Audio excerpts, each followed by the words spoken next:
जय हिंद दोस्तों, स्वागत है हमारे यूट्यूब चैनल राज स्टडी जीएस पे।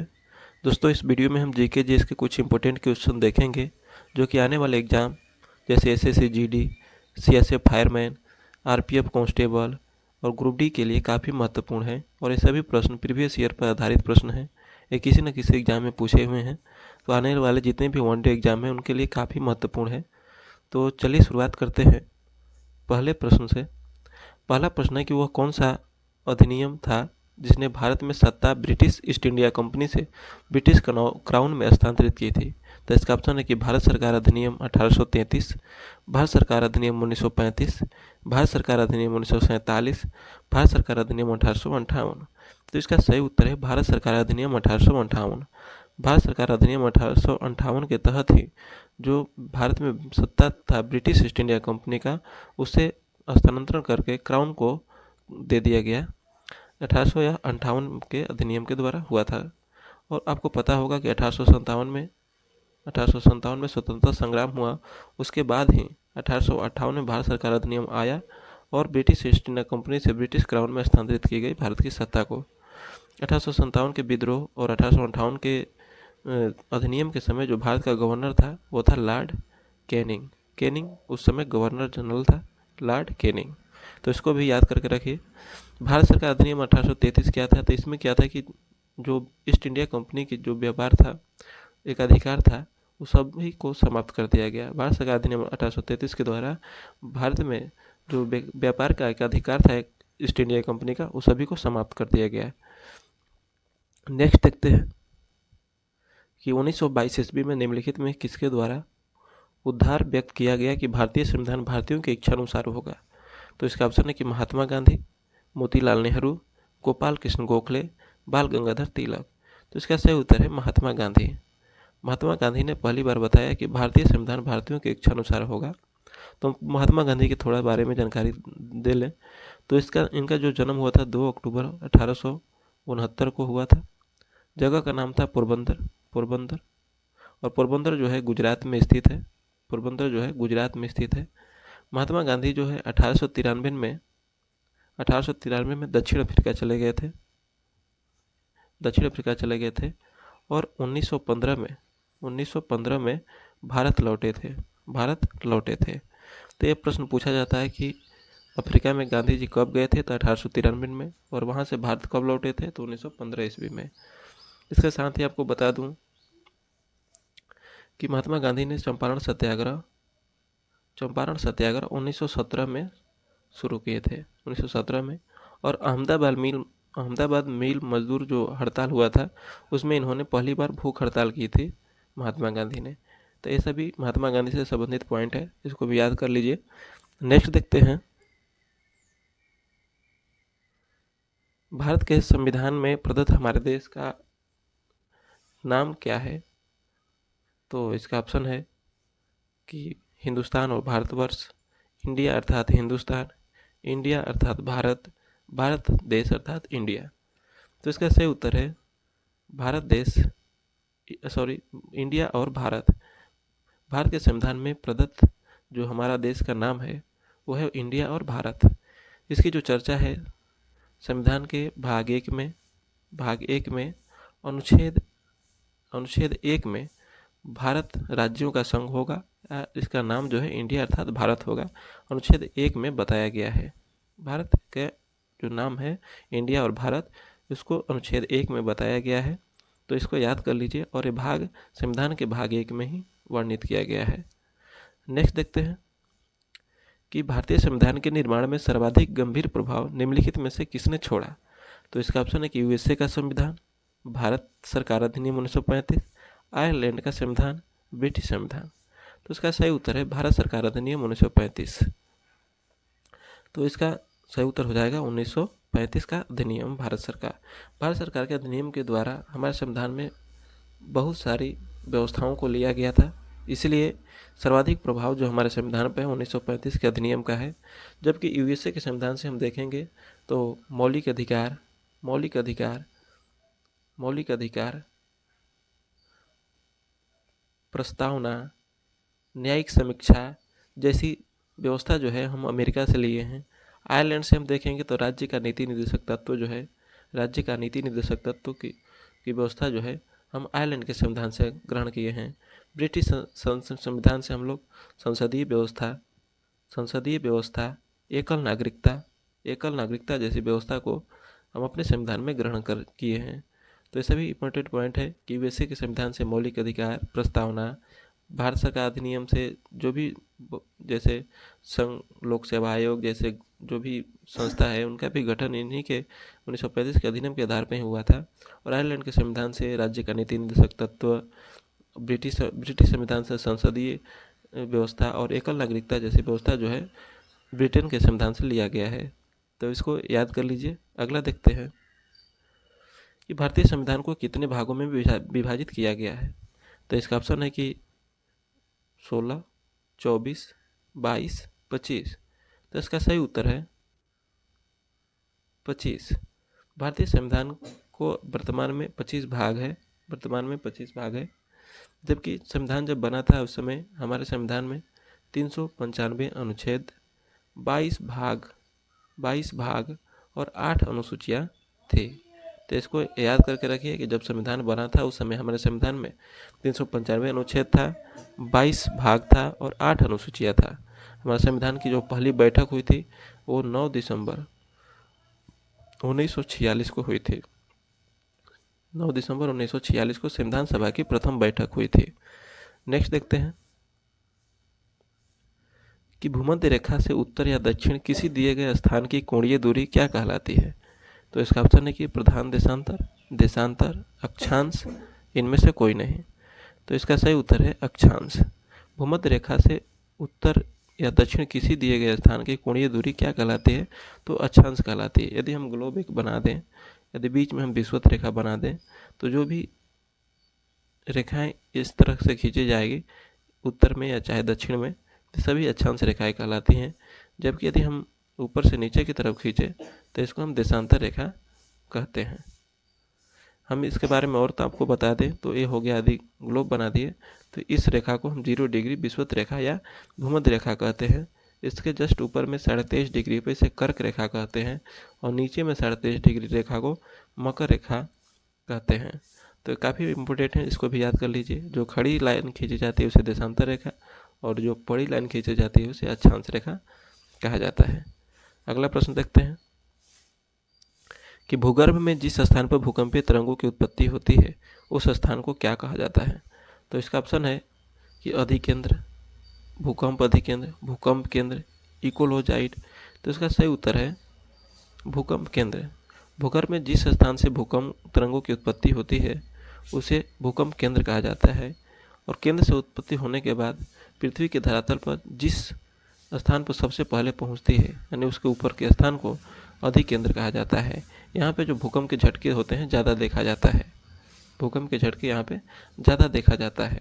भूकंप का यदि मापन देखेंगे तो हम भूकंप का मापन जो है रिक्टर पैमाने पर करते हैं और भूकंप का जो ग्राफीय माप है वो सिस्मोग्राफ पे किया जाता है। तो इससे आपको क्वेश्चन पूछा जाता है कि भूकंप का मापन किससे किया जाता है, तो सिस्मोग्राफ और रिक्टर स्केल से किया जाता है। नेक्स्ट देखते हैं कि निम्नलिखित में से कौन सा विश्व का सबसे ऊंचा ज्वालामुखी पर्वत है। तो इसका ऑप्शन है कि माउंट पिनाटुब, माउंट किलिमंजारो, माउंट ताल और माउंट कोटोपैक्सी। तो इसका सही उत्तर है माउंट कोटोपैक्सी। माउंट कोटोपैक्सी विश्व का सबसे ऊंचा ज्वालामुखी पर्वत है। ज्वालामुखी के बारे में हम देखेंगे तो ज्वालामुखी को हम पृथ्वी का जो होता है उसको वाल्व कहा जाता है, सेफ्टी वाल्व कहा जाता है। भूकंप ज्वालामुखी को हम पृथ्वी का सेफ्टी वाल्व कहा जाता है। इससे क्वेश्चन पूछ लिया जाता है कि पृथ्वी का सेफ्टी वाल्व किसे कहा जाता है, तो आप याद रखिएगा जो ज्वालामुखी है उसको हम पृथ्वी का सेफ्टी वाल्व कहते हैं। ज्वालामुखी को हम 3 प्रकार में बांटते हैं। एक होता है मृत ज्वालामुखी, एक होता है सुषुप्त ज्वालामुखी और एक होता है सक्रिय ज्वालामुखी। यदि हम डिटेल से पढ़ना चाहेंगे तो हम इसके लिए एक अलग से वीडियो ला देंगे। बाकी यहाँ तक समझ लीजिए कि 3 प्रकार का ज्वालामुखी होता है, मृत, सुषुप्त और सक्रिय ज्वालामुखी। और पृथ्वी का सेफ्टी वाल्व किसे कहते हैं, तो ज्वालामुखी को कहते हैं। नेक्स्ट देखते हैं कि क्षोभ मंडल की धरातल से औसत ऊंचाई लगभग कितनी है। तो इसका ऑप्शन है कि 30 किलोमीटर, 6 किलोमीटर, 13 किलोमीटर, 15 किलोमीटर। तो इसका सही उत्तर है 13 किलोमीटर। क्षोभ मंडल के धरातल से औसत ऊंचाई जो है 13 किलोमीटर है। जबकि यदि हम क्षोभ मंडल की अगर ऊंचाई को देखें तो इसके जो ध्रुव पर ऊंचाई होता है वो 8 किलोमीटर होता है, जबकि इसके विषुवत रेखा पर जो ऊंचाई होता है वो 18 किलोमीटर होता है। यदि औसत ऊंचाई के बारे में पूछ दे तो हम इसको 13 किलोमीटर बता सकते हैं। तो इसका सही उत्तर हो जाएगा 13 किलोमीटर। क्षोभ मंडल क्या होता है? पृथ्वी का सबसे नज़दीक का, यदि हम इसको पृथ्वी मान लें तो क्षोभ मंडल सबसे ऊपरी परत होता है। इसके सबसे मतलब पृथ्वी से जो नज़दीक में परत होता है उसे क्षोभ मंडल कहते हैं। क्षोभ मंडल में बारिश जैसी घटनाएं, तूफान जैसी घटनाएं होते रहती हैं। क्षोभ मंडल में बारिश, तूफान, ये सभी घटनाएं क्षोभ मंडल में होती है। क्षोभ मंडल के बाद समताप मंडल आता है। समताप मंडल आता है। समताप के बाद मध्य मंडल, आयन मंडल, आयन मंडल के बाद बहिर्मंडल आता है। ये सभी वायुमंडल के में पढ़ना है इसको, तो इसको याद कर लीजिए कि क्षोभ मंडल में तूफान और बारिश जैसी घटनाएं होती हैं। और क्षोभ मंडल की औसत ऊंचाई जो है 13 किलोमीटर है और ध्रुवों पर इसकी ऊंचाई जो है 8 किलोमीटर और विषुवत रेखा पर इसकी ऊंचाई 18 किलोमीटर है। नेक्स्ट देखते हैं कि तीसरे आंग्ल मैसूर युद्ध को रोकने के लिए टीपू सुल्तान ने अंग्रेजों के साथ कौन सी संधि की थी? तो इसका ऑप्शन है कि मंगलौर की संधि, श्रीरंगपट्टनम की संधि, मैसूर की संधि, विदनूर की संधि। तो इसका सही उत्तर है श्रीरंगपट्टनम की संधि। तीसरे आंग्ल मैसूर युद्ध को रोकने के लिए टीपू सुल्तान ने अंग्रेजों के साथ श्रीरंगपट्टनम की संधि किए थे। नेक्स्ट देखते हैं कि भारत में डाक व्यवस्था शुरू करने वाला ब्रिटिश गवर्नर जनरल था। तो इसका ऑप्शन है कि Lord Dalhousie, Lord Wellesley, Lord Auckland, Lord Bentinck. तो इसका सही उत्तर है लॉर्ड डलहौजी। लॉर्ड डलहौजी डाक व्यवस्था शुरू करने वाला पहला ब्रिटिश गवर्नर जनरल था। इन्होंने एक और काम किया था। इन्होंने 1853 ईस्वी में पहली बार भारत में रेलगाड़ी की शुरुआत की थी। रेलगाड़ी की शुरुआत की थी और रेलगाड़ी जो है ये मुंबई से थाने के बीच में लगभग 34 किलोमीटर की दूरी तय करते हुए भारत की पहली रेलगाड़ी बनने का लक्ष्य प्राप्त की थी। तो इसके साथ ये भी याद कर लीजिए कि भारत में डाक व्यवस्था शुरू करने वाला ब्रिटिश गवर्नर पहला कौन था? तो लॉर्ड डलहौजी था। रेलगाड़ी को भारत में पहली बार शुरू करने वाला भी लॉर्ड डलहौजी था। इसके साथ एक और विभाग था, पब्लिक वर्क सेफ्टी यानी PWD, जो आप देखे होंगे कि रोड का नाम रहता है PWD रोड। तो इस वर्क की शुरुआत भी लॉर्ड डलहौजी के द्वारा किया गया था। जबकि सती प्रथा का अंत जो हुआ था वो governor general Lord William Bentinck के समय में हुआ था। तो इसको भी आप याद कर लीजिए। नेक्स्ट देखते हैं कि 1857 की क्रांति के समय ब्रिटेन का प्रधानमंत्री कौन था? तो इसका ऑप्शन है कि Benjamin Disraeli, Lord George, Gladstone, Lord Palmerston. तो इसका सही उत्तर है लॉर्ड पामस्टन। 1857 के विद्रोह के समय जो प्रधानमंत्री था ब्रिटेन का वो लॉर्ड पामस्टन था। यदि गवर्नर जनरल के बारे में हम बात करेंगे तो उस समय गवर्नर जनरल लॉर्ड कैनिंग था। प्रधानमंत्री पामस्टन था और गवर्नर जनरल लॉर्ड कैनिंग था। नेक्स्ट देखते हैं कि महात्मा गांधी की हत्या कब हुई थी? तो इसका ऑप्शन है कि 30 जनवरी 1947, 30 जनवरी 1948, 30 जनवरी 1946, 30 जनवरी 1949। तो इसका सही उत्तर है 30 जनवरी 1948। 30 जनवरी 1948 को महात्मा गांधी की मृत्यु हुई थी और इसी 30 जनवरी को हम हर साल शहीद दिवस के रूप में मनाते हैं। शहीद दिवस के रूप में हम मनाते हैं। तो इसको साथ में याद करते चलिए कि 30 जनवरी को 1948 को इनकी मृत्यु हुई थी और उन्हीं के मृत्यु की याद में 30 जनवरी को हम हर साल शहीद दिवस के रूप में मनाते हैं। नेक्स्ट देखते हैं कि सरदार वल्लभ भाई पटेल को जाना जाता है क्यों? तो इसमें ऑप्शन दिया है कि राज्यों के पुनर्गठन के लिए, लौह पुरुष के रूप में, देश बंधु के रूप में। तो इसका सही उत्तर हो जाएगा आपको कि राज्य के पुनर्गठन के लिए जाना जाता है और लौह पुरुष के रूप में भी जाना जाता है। देश बंधु इनको नहीं जाना जाता है। तो इसका सही उत्तर है 1 और 2। सरदार वल्लभ भाई पटेल को जाना जाता है तो राज्यों के पुनर्गठन के लिए और लौह पुरुष के रूप में। तो इसका सही उत्तर हो जाएगा 1 और 2। नेक्स्ट देखते हैं कि निम्न में से किसके अंतर्गत भारत में सर्वोच्च न्यायालय की स्थापना हुई? तो इसका ऑप्शन है regulating act 1773, charter act 1853, Bharat सरकार अधिनियम 1935, भारत संविधान। तो इसका सही उत्तर है रेगुलेटिंग एक्ट 1773। भारत में सर्वप्रथम सर्वोच्च न्यायालय की स्थापना जो है कोलकाता में हुई थी, कोलकाता में हुई थी। और उसकी जो स्थापना हुई रेगुलेटिंग एक्ट के तहत 1774 ईस्वी में कोलकाता में सर्वोच्च न्यायालय की स्थापना हुई। और इसके जो प्रथम न्यायाधीश थे उनका नाम था इलीजा इम्पे, इलीजा इम्पे। नेक्स्ट देखते हैं कि गोदान और गबन दोनों एक ही लेखक की रचनाएं हैं, उनका नाम क्या है? तो इसका ऑप्शन है रविन्द्रनाथ टैगोर, मुंशी प्रेमचंद, कालिदास, निराला। तो इसका सही उत्तर है मुंशी प्रेमचंद। गोदान और गबन के जो लेखक हैं उनका नाम है मुंशी प्रेमचंद, मुंशी प्रेमचंद।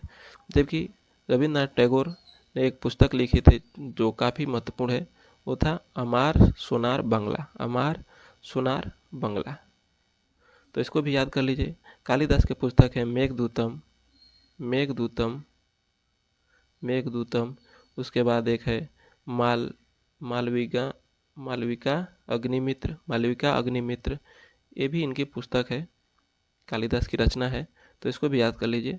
मुंशी प्रेमचंद की गोदान और गबन, रविन्द्रनाथ की टैगोर की अमार सोनार बांग्ला। इसके बाद नेक्स्ट देखते हैं कि किस गवर्नर जनरल ने 1911 में भारत की राजधानी कोलकाता से दिल्ली स्थानांतरित करने की घोषणा की? तो इसका ऑप्शन है कि Lord Mountbatten, Lord Canning, Lord Hardinge, Warren Hastings. तो इसका सही उत्तर है लॉर्ड हार्डिंग। लॉर्ड हार्डिंग ने भारत की राजधानी कोलकाता से दिल्ली स्थानांतरित करने की घोषणा की थी। लॉर्ड कैनिंग के बारे में जानेंगे तो 1857 के विद्रोह के समय यह भारत के गवर्नर जनरल थे। वारेन हेस्टिंग 1773 में रेगुलेटिंग एक्ट आया था, उस समय गवर्नर थे यह।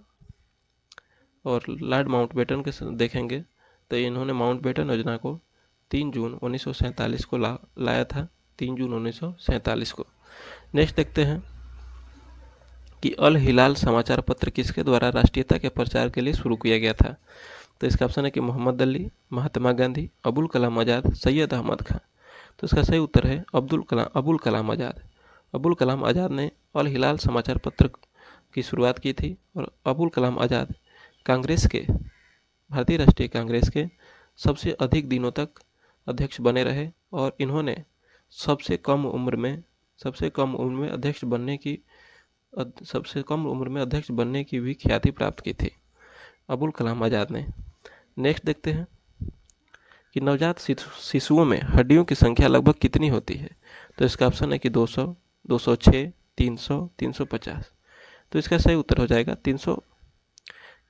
जो नवजात शिशुओं में हड्डियों की संख्या होती है उसकी संख्या जो है 300 होती है। जबकि यदि हम सामान्य मनुष्य में देखें, वयस्क मनुष्य में देखें तो उनमें हड्डियों की संख्या 206 होती है। हड्डियों को जो अध्ययन होता है उसे ऑस्टियोलॉजी कहा जाता है, ऑस्टियोलॉजी कहा जाता है। हड्डियों के अध्ययन को हम ऑस्टियोलॉजी कहते हैं। तो ये भी साथ में याद कर कीजिए, ऑस्टियोलॉजी हड्डियों के अध्ययन को कहा जाता है। नेक्स्ट देखते हैं कि मानव शरीर के किस भाग में सबसे छोटी हड्डी होती है? तो इसका ऑप्शन है कि कान, घुटने, अंगुली, नाक। तो इसका सही उत्तर हो जाएगा कान। मानव शरीर के कान में शरीर की सबसे छोटी हड्डी होती है और उसका नाम है अस्टेपिस। अस्टेपिस नाम की हड्डी जो होती है हमारे कान में पाई जाती है। यदि हम कान के बारे में बात करेंगे तो हमारे कान में 6 हड्डियाँ होती हैं, 6 हड्डियाँ होती है। एक होता है इनकस, मेलस और अस्टेपिस। दो होती हैं, दो जोड़े में होती हैं। एक कान में 2, एक कान में एक होती हैं, तो 2 कान में गुना 2 कर देंगे तो 6 हड्डियाँ जो है हमारे कान में पाई जाती हैं।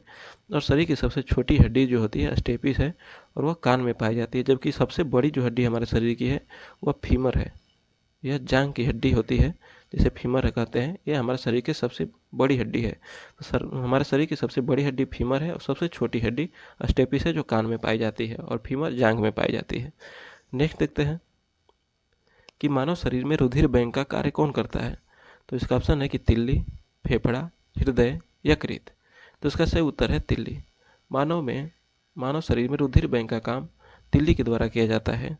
फेफड़ा का काम क्या है? तो इसका काम है रुधिर को छानना यानी शुद्ध करना। रुधिर को शुद्ध करना यानी रक्त को शुद्ध करना फेफड़ा का काम है। हृदय का काम रक्त को पंप करना, हृदय का काम जो है रक्त को पंप करना। जबकि यकृत का काम जो होता है रक्त को 2 भागों में तोड़ देता है, दो भागों में तोड़ता है, तो ये रक्त को अलग अलग भागों में तोड़ देता है, जिसमें यूरोक्रोम जैसा वर्णक मिलता है और यूरोक्रोम और एक और मिलता है, इसका जो नाम है पित्त में जो पीलापन होता है उसका भी इसी से रक्त के टूटने के बाद ही निकलता है, तो उसे रक्त पीला पित्त पीला होता है और यूरोक्रोम के कारण मूत्र पीला होता है। तो रक्त का जो काम है, फेफड़ा का जो काम है वह रुधिर को शुद्ध करने का काम है और हृदय का काम रक्त को पंप करने का काम है और तिल्ली जो है रुधिर बैंक का कार्य करता है। नेक्स्ट देखते हैं कि किस रक्त समूह को सर्वग्राही कहा जाता है। तो इसका ऑप्शन है कि O+, A+, AB+ और O नेगेटिव। तो इसका सही उत्तर है AB पॉजिटिव। AB पॉजिटिव को हम सर्वग्राही कहते हैं। यह किसी भी ब्लड ग्रुप का ब्लड ले सकता है, इसलिए इसे सर्वग्राही कहते हैं। जबकि O को हम सर्वदाता कहते हैं। सर्वदाता कहते हैं, ये सबको दे सकता है लेकिन ले नहीं सकता है। जबकि AB जो है सबसे जो है ले सकता है लेकिन सबको दे नहीं सकता है। नेक्स्ट देखते हैं कि रक्त समूह O वाला व्यक्ति किस रक्त के समूह व्यक्तियों से रक्त ले सकता है। तो इसका ऑप्शन है A और B से, A B O से, O और A B से, केवल O से। तो इसका सही उत्तर है O से। केवल O से ही रक्त समूह O वाला व्यक्ति रक्त ले सकता है। देने के लिए ये सभी को दे सकता है, इसलिए इसे सर्वदाता कहते हैं। सर्वदाता कहते हैं, लेकिन ये केवल O वाले से ही ले सकता है। नेक्स्ट देखते हैं कि निम्नलिखित में से कौन सा एक भारतीय शास्त्रीय नृत्य नहीं है। तो इसका ऑप्शन है कि भांगड़ा, मणिपुरी, भरतनाट्यम, कथक। तो इसका सही उत्तर है भांगड़ा। भांगड़ा जो है एक डांस है लेकिन यह शास्त्रीय नृत्य नहीं है। जबकि मणिपुरी, भरतनाट्यम और कथक सभी शास्त्रीय नृत्य हैं। मणिपुरी मणिपुर का है, मणिपुर का शास्त्रीय नृत्य है। भरतनाट्यम तमिलनाडु का शास्त्रीय नृत्य है और कथक जो है उत्तर भारत का शास्त्रीय नृत्य है। तो इसको भी साथ में याद कर लीजिए। नेक्स्ट देखते हैं कि रथ यात्रा उत्सव कहाँ मनाया जाता है। तो इसका ऑप्शन है कि कोणार्क में, पुरी में, हरिद्वार में, द्वारिका में। तो इसका सही उत्तर है पुरी में। रथ यात्रा महोत्सव जो है पुरी में मनाया जाता है, जहाँ पे जगन्नाथ मंदिर स्थित है, वहीं पे रथ यात्रा मनाया जाता है। कि क्षिप्रा नदी निम्नलिखित में से किसकी सहायक नदी है। तो इसका ऑप्शन है कि गोदावरी, चंबल, महानदी, नर्मदा। तो इसका सही उत्तर हो जाएगा चंबल नदी का। क्षिप्रा नदी जो है चंबल की सहायक नदी है। और इससे संबंधित एक पॉइंट आपको और बता दें कि जो नासिक है, नासिक जहाँ कुंभ का मेला लगता है वह क्षिप्रा नदी के किनारे स्थित है और ये क्षिप्रा जो है चंबल की सहायक नदी है। जो गोदावरी के बारे में हम देखेंगे तो दक्षिण भारत की सबसे बड़ी नदी है, दक्षिण भारत की सबसे बड़ी नदी है। नर्मदा जो है अमरकंटक से निकलती है, अमरकंटक से निकलती है। तो ये सभी पॉइंट आप साथ में भी याद कर लें, ये काफ़ी महत्वपूर्ण है। किसी न किसी एग्जाम में ऐसे प्रश्न पूछे जाते हैं। तो चलिए अगला देखते हैं। अगला है कि निम्नलिखित में से कौन सी नदी अमरकंटक से नहीं निकलती है। तो इसका ऑप्शन है कि गोदावरी, नर्मदा, महानदी, सोन। तो इसका सही उत्तर हो जाएगा गोदावरी। गोदावरी जो है अमरकंटक से नहीं निकलती है, बाकी सोन, महानदी और नर्मदा तीनों नदियां अमरकंटक से निकलती हैं। जो तीनों नदियां हैं अमरकंटक से निकलती हैं, जबकि गोदावरी जो है महाराष्ट्र के नासिक के निकट त्र्यंबकेश्वर से निकलती है। ये जो है त्र्यंबकेश्वर से निकलती है। बाकी जो भी ये तीनों नदियां हैं ये अमरकंटक से निकलती हैं। गोदावरी जो है त्र्यंबकेश्वर महाराष्ट्र से नासिक से निकलती है और यह बंगाल की खाड़ी में गिरती है गोदावरी नदी। जबकि नर्मदा नदी जो है अरब सागर में गिरती है, महानदी भी अरब सागर में गिरती है और सोन नदी जो है गंगा में पटना के निकट मिल जाती है। तो ये सभी पॉइंट हैं, इंपॉर्टेंट पॉइंट हैं, इसको भी याद कर लें। आगे देखते हैं कि निम्नलिखित नदी युग्मों में कौन ज्वार नदमुख का निर्माण करती है। तो इसका ऑप्शन है कि नर्मदा एवं तापी, गंगा एवं ब्रह्मपुत्र, कृष्णा एवं कावेरी, कृष्णा एवं गोदावरी। तो इसका सही उत्तर हो जाएगा नर्मदा एवं तापी। नर्मदा एवं तापी जो है ज्वार नदमुख का निर्माण करती है, जबकि ये जो नदियाँ हैं ये डेल्टा का निर्माण करती हैं। हम आपको बता दें कि डेल्टा और ज्वार नदमुख में, जिसे एस्चुअरी भी कहा जाता है, उसमें क्या अंतर है। तो सबसे पहले हमको बता दें कि ज्वार नदमुख जो होता है, जब नदियाँ समुद्र में आके मिलती हैं, तो जब डायरेक्ट आके मिल जाती हैं, उनका धारा इधर उधर न बटे, डायरेक्ट मिल जाए, तो उसे हम ज्वार नदमुख कहते हैं। जब नदियों का धारा जब समुद्र के पास पहुँचते हैं, चारों दिशाओं में त्रिभुज के रूप में अगर फैल जाए या ट्रायंगल के रूप में या ऐसे फैल के समुद्र में जाएं, तो इसको हम डेल्टा बोलते हैं। तो डेल्टा और एस्चुअरी में यही अंतर है कि एस्चुअरी में नदियाँ जो है समुद्र में डायरेक्ट मिल जाती हैं, जबकि जो डेल्टा है उसमें नदियाँ फैल कर चारों तरफ शाखाओं में बंटकर मिलती है। ऐसा क्यों होता है? क्योंकि इसमें ढलान कम होने के कारण जो नदियों द्वारा लाए गए गाद होता है वो जमा हो जाता है और धाराएं इधर उधर बढ़ जाती हैं। जबकि एस्चुअरी में क्या होता है कि इसमें जो ढलान होता है ज़्यादा होता है, तो कोई भी गाद इसमें बचता नहीं है और सीधे डायरेक्ट समुद्र में चला जाता है। तो यही अंतर है। तो ज्वार नदमुख का निर्माण करती हुई नदियाँ हैं नर्मदा एवं तापी, जबकि गंगा, ब्रह्मपुत्र, कृष्णा, कावेरी और गोदावरी सभी क्या है, डेल्टा का निर्माण करती हैं। चलिए आगे देखते हैं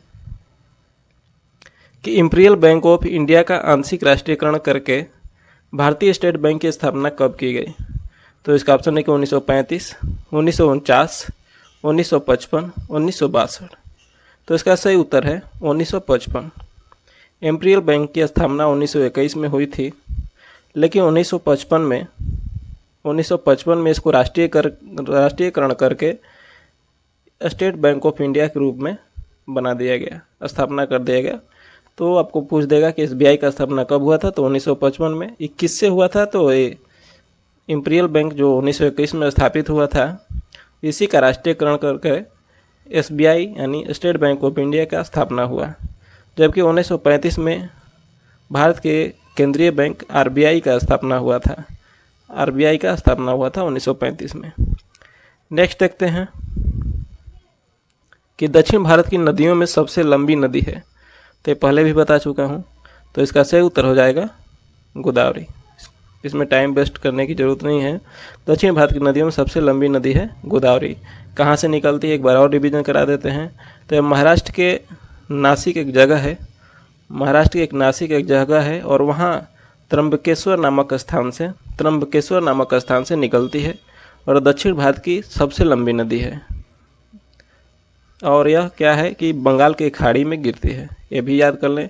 क्वेश्चन यदि आपसे पूछ दिया जाए कि गोदावरी नदी किस खाड़ी में गिरती है, यानी किस समुद्र में गिरती है, तो बंगाल की खाड़ी में गिरती है। कृष्णा नदी के बारे में हम देखेंगे। कृष्णा नदी जो है दक्षिण भारत में दूसरी सबसे लंबी नदी है। दक्षिण भारत की दूसरी सबसे लंबी नदी है। और कृष्णा नदी क्या है, इसके किनारे जो है एक आंध्र प्रदेश का बढ़िया शहर जो है, बड़ा शहर है विजयवाड़ा जो है कृष्णा नदी के किनारे ही स्थित है। तो ये भी काफ़ी इम्पोर्टेंट है कि विजयवाड़ा किस नदी के किनारे स्थित है, तो कृष्णा नदी के किनारे। बाकी नर्मदा के बारे में बता दिए हैं कि अमरकंटक से निकलती है। और नेक्स्ट देखते हैं कि मुद्रास्फीति से लाभान्वित कौन होता है। तो इसका ऑप्शन है कि बचतकर्ता, ऋणदाता, ऋणी, पेंशन प्राप्त करता। तो इसका सही उत्तर है जो ऋणी होता है वो लाभान्वित होता है, नहीं उसको लाभ होता है। बाकी जो भी हैं बचतकर्ता और ऋणदाता और पेंशन प्राप्त करता है, सभी को हानि होता है। क्यों हानि होता है इसका डिटेल में यदि हम बताएं तो ऋणी व्यक्ति को क्या होता है कि जो मुद्रास्फीति जो होता है उसमें रुपए की जो क्रय करने की शक्ति होती है वो कम हो जाती है। यानी आप ज़्यादा पैसा लेके जाएंगे तो कुछ ही सामान मिलेगा और वस्तु की कीमत जो है वो बढ़ जाती है। तो इसमें जो लाभ होता है ऋणी व्यक्ति को होता है, क्योंकि उसने पैसा लिया था जो भी, तो उसकी कीमत जो है घट जाती है, यानी रुपए की क्रय करने की क्षमता जो है घट जाती है। तो ऋणी व्यक्ति को फायदा होता है, जबकि बचतकर्ता को हानि होता है, ऋणदाता को भी हानि होता है, पेंशनकर्ता को भी हानि होता है।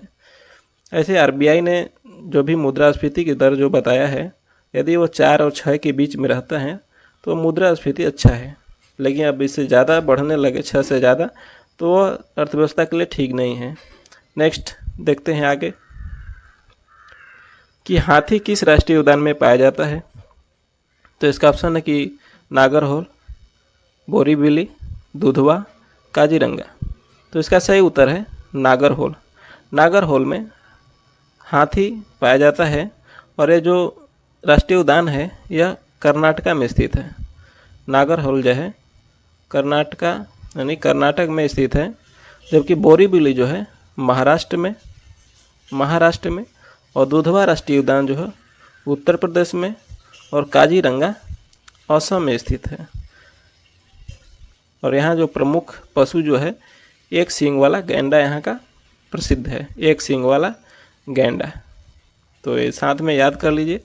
आगे देखते हैं कि भारत में सबसे बड़ा बाघ अभयारण्य टाइगर रिजर्व कौन सा है। तो इसका ऑप्शन है कि पेंच, मानस, नागार्जुन, कार्बेट। तो इसका सही उत्तर है नागार्जुन। भारत में सबसे बड़ा बाघ जो टाइगर रिजर्व है, सबसे बड़ा टाइगर रिजर्व है वो नागार्जुन टाइगर रिजर्व है। और ये कहाँ स्थित है, तो यह है आंध्र प्रदेश में। आंध्र प्रदेश का एक डिस्ट्रिक्ट है श्रीसेलम, वहीं पर यह स्थित है नागार्जुन टाइगर रिजर्व। पेंच कहाँ है, तो पेंच महाराष्ट्र में है। मानस कहाँ है, असम में है। और कार्बेट उत्तराखंड में है। तो इसको साथ में याद कर लीजिए। काफ़ी महत्वपूर्ण है सभी प्रश्न, हम चूज करके अच्छे प्रश्न लाए हैं जो भी प्रीवियस ईयर में पूछे हैं और आगे आने की संभावना है। तो चलिए नेक्स्ट देखते हैं कि निम्नलिखित में से किस अधिनियम द्वारा भारत के गवर्नर जनरल को अध्यादेश जारी करने की शक्ति प्रदान की गई। तो इसका ऑप्शन है कि 1833, 1861 का भारत परिषद अधिनियम, 1892 का भारत परिषद अधिनियम और भारतीय परिषद अधिनियम 1909 का। तो इसका सही उत्तर हो जाएगा 1861। 1861 के अधिनियम में गवर्नर जनरल को अध्यादेश जारी करने की शक्ति प्रदान की गई थी 1861 में। और इसी अधिनियम के तहत कलकत्ता और मद्रास, उसके बाद मुंबई में उच्च न्यायालयों की स्थापना हुई थी 1861 के अधिनियम से। 1833 के अधिनियम में क्या हुआ था कि जो ईस्ट इंडिया कंपनी जो थी इसके सभी व्यापारिक एकाधिकार को समाप्त कर दिया था इस अधिनियम चार्टर एक्ट के द्वारा। 1833 के चार्टर एक्ट के द्वारा ईस्ट इंडिया कंपनी का जो व्यापार का एक अधिकार था उस सभी को समाप्त कर दिया गया था 1833 के चार्टर एक्ट के। और अध्यादेश जारी करने की जो शक्ति है वो 1861 के अधिनियम के द्वारा प्रदान की गई। और कलकत्ता, मद्रास और बम्बई जो कि पहले बम्बई कहा जाता था, बम्बई में तीनों जगह में उच्च न्यायालय की स्थापना हुई, यानी हाई कोर्ट की स्थापना हुई। नेक्स्ट देखते हैं कि महारानी विक्टोरिया को भारत की सामग्री घोषित किया गया। तो इसका ऑप्शन है कि 1885, 1875, 1866, 1877। तो इसका सही उत्तर है 1877। 1877 में महारानी विक्टोरिया को भारत की सामग्री घोषित किया गया और उस समय गवर्नर जनरल जो था वो था लॉर्ड लीटन उस समय गवर्नर जनरल था। यदि 1885 की बात करें तो 1885 में 28 दिसंबर 1885 को कांग्रेस का स्थापना हुआ था, भारतीय राष्ट्रीय कांग्रेस की स्थापना हुआ था। तो ये भी याद कर लीजिए। और इसके जो संस्थापक थे एओ हुम थे और प्रथम जो अध्यक्ष थे WC बनर्जी थे। और पहली जो बैठक हुई थी भारतीय राष्ट्रीय कांग्रेस की वो कहाँ हुई थी, बम्बई में हुई थी। तो सभी ये पॉइंट इम्पोर्टेंट है, याद कर लीजिए। नेक्स्ट देखते हैं कि भारत में जनप्रिय संप्रभुता है क्योंकि भारत के संविधान की प्रस्तावना शुरू होती है इन शब्दों से। तो इसका ऑप्शन है कि लोकतंत्रवादी भारत, लोक गणराज्य, लोक प्रभुसत्ता, हम भारत के लोग। तो इसका सही उत्तर हो जाएगा हम भारत के लोग। हमारा जो प्रस्तावना है वो हम भारत के लोग से शुरुआत होता है कि हम भारत के लोग भारत को एक संपूर्ण प्रभुत्व संपन्न ऐसे करके डॉट डॉट करके मतलब आगे बोल सकते हैं कि हम भारत के लोग भारत को एक संपूर्ण बहुत संपन्न समाजवादी पंथ लोकतांत्रिक गणराज्य बनाने के लिए, तो ये सब प्रस्तावना जो है हमारा शुरू पूछ रहा है कि कब से किस शब्द से होता है, तो हम भारत के लोग से। प्रस्तावना के बारे में हम देखेंगे तो प्रस्तावना जो है हमारे संविधान में, प्रस्तावना जो है यह अमेरिका से लिया गया है, अमेरिका से लिया गया है, लेकिन इसकी जो भाषा शैली है, प्रस्तावना की जो भाषा शैली है वो ऑस्ट्रेलिया से लिया गया है, भाषा शैली ऑस्ट्रेलिया से लिया गया है, लेकिन प्रस्तावना का जो विचार है अमेरिका के संविधान से लिया गया है और इसकी जो भाषा शैली है ऑस्ट्रेलिया से लिया गया है, तो इसको याद कर लीजिए। एक और पॉइंट बता दूं हम कि प्रस्तावना में अभी तक केवल एक बार संशोधन किया गया है, केवल एक बार संशोधन किया गया है। 42वां संविधान संशोधन 1976 में किया गया था, जिसमें समाजवादी, पंथ निरपेक्ष और अखंडता शब्द जोड़ा गया था। नेक्स्ट देखते हैं कि भारतीय संविधान निम्नलिखित में से कौन सी नागरिकता प्रदान करता है। तो इसका ऑप्शन है कि एकल नागरिकता, दोहरी नागरिकता, उपयुक्त दोनों और उपयुक्त में से कोई नहीं। तो इसका सही उत्तर है एकल नागरिकता। हमारे जो संविधान में एकल नागरिकता की व्यवस्था की गई है। इसमें क्या होता है कि यदि हमारा जो देश है, हमारे देश के अंडर में 28 राज्य हैं और 8 केंद्र शासित प्रदेश हैं, तो हमारे देश के लिए अलग नागरिकता और हमारे राज्य के लिए अलग नागरिकता जारी नहीं होता है, दोनों के लिए एक ही नागरिकता होता है, उसी को हम एकल नागरिकता कहते हैं। जबकि अमेरिका में हम देखेंगे तो वहाँ पे स्टेट का अलग नागरिकता होता है और देश का अलग नागरिकता होता है, तो उसे दोहरी नागरिकता कहते हैं। तो हमारे संविधान में एकल नागरिकता है और इसका जो विचार है इंग्लैंड के संविधान से लिया गया है। इसका जो विचार है मतलब इसको एकल नागरिकता को हम इंग्लैंड के संविधान से ग्रहण किए हैं, तो ये काफ़ी महत्वपूर्ण है। नेक्स्ट देखते हैं कि किस अनुच्छेद के तहत संसद को नागरिकता के संबंध में कानून बनाने का अधिकार प्रदान है। तो इसका ऑप्शन है अनुच्छेद 5, अनुच्छेद 9, अनुच्छेद 10, अनुच्छेद 11। तो इसका सही उत्तर है अनुच्छेद 11। अनुच्छेद 11 के द्वारा संसद को नागरिकता के संबंध में कानून बनाने का अधिकार प्रदान किया गया है। अनुच्छेद 11 में जो नागरिकता है हमारे संविधान के भाग 2 में वर्णित है। संविधान के भाग 2 में 5 से 11 तक। हम डिटेल में यदि इसको बात करें तो अगले वीडियो में हम कभी इसका सेपरेट वीडियो बनाएंगे पॉलिटी का, उसमें सब समझा देंगे सभी अनुच्छेद के बारे में कि 5 में क्या है, 9 के बारे में क्या है और 10 के बारे में। तभी मोटा मोटी इसको याद कर लीजिए कि नागरिकता जो हमारे संविधान में भाग 2 में है 5 से 11 में, और जो नागरिकता से संबंधित कानून बनाने का जो संसद को अधिकार है वो अनुच्छेद 11 के द्वारा प्रदान किया गया है। अगला देखते हैं कि राज्य की कार्यपालिका शक्ति किसमें निहित होती है। तो इसका ऑप्शन है कि मुख्यमंत्री, राज्यपाल, मंत्रिपरिषद, राष्ट्रपति। तो इसका सही उत्तर है राज्यपाल। जो राज्य की कार्यपालिका शक्ति होती है वो राज्यपाल में होती है, जबकि वास्तविक शक्ति जो होता है वो मुख्यमंत्री के पास होता है। सेम जो होता है यदि हम देश में केंद्र में पूछें तो देश की कार्यपालिका शक्ति जो होता है राष्ट्रपति में होता है, लेकिन वास्तविक प्रधान जो होता है उसका प्रधानमंत्री होता है। नेक्स्ट देखते हैं कि भारत में मतदान की आयु सीमा को 21 वर्ष से घटाकर 18 वर्ष कब किया गया।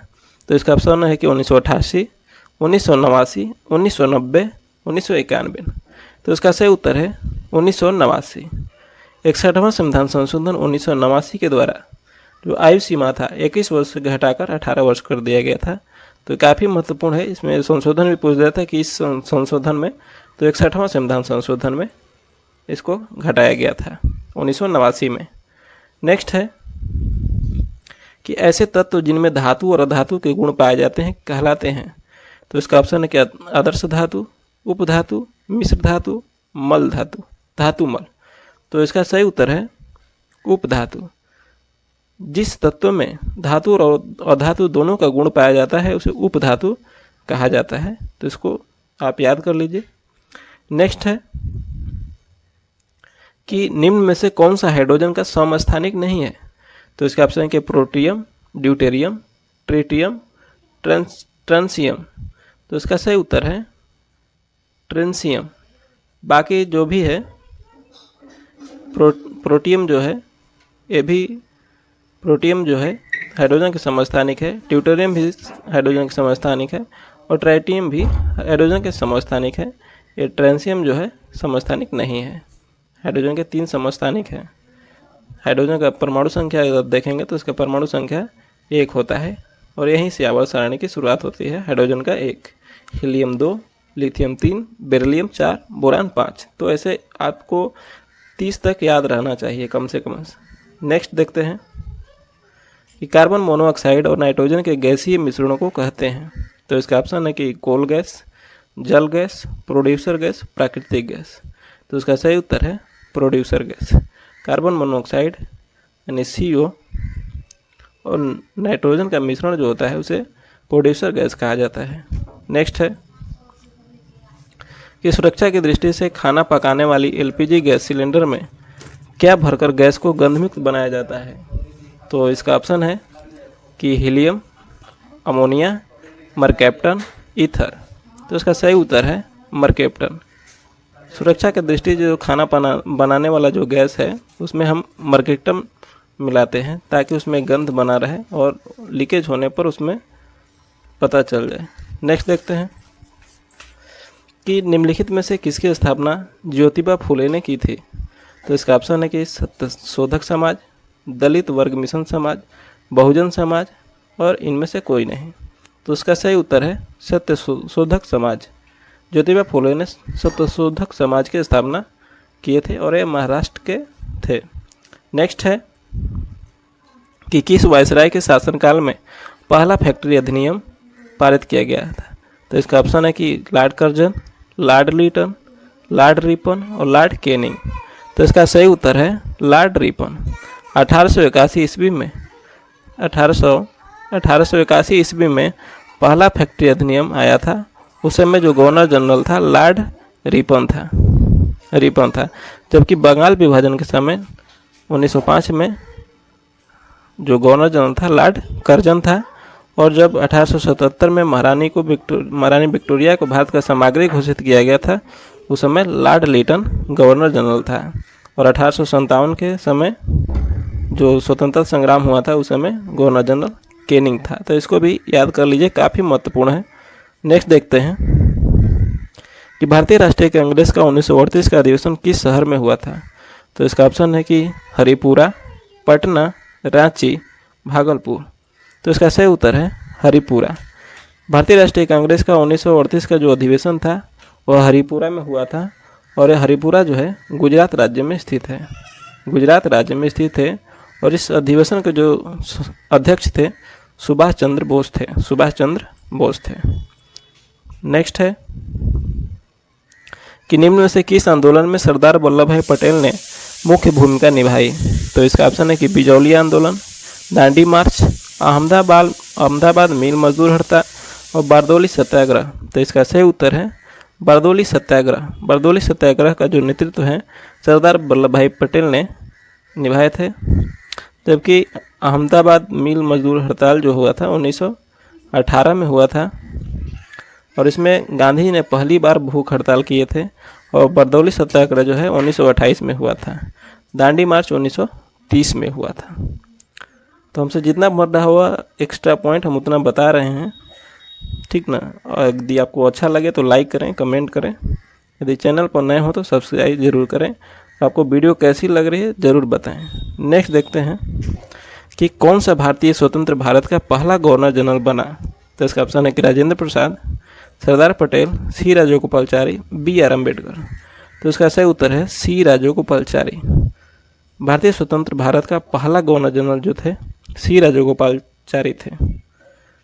नेक्स्ट है कि हड़प्पा सभ्यता के अंतर्गत हल से जोते गए खेत का साक्ष्य कहाँ से मिला है। तो इसका ऑप्शन है कि रोपड़, लोथल, कालीबंगा, बनावली।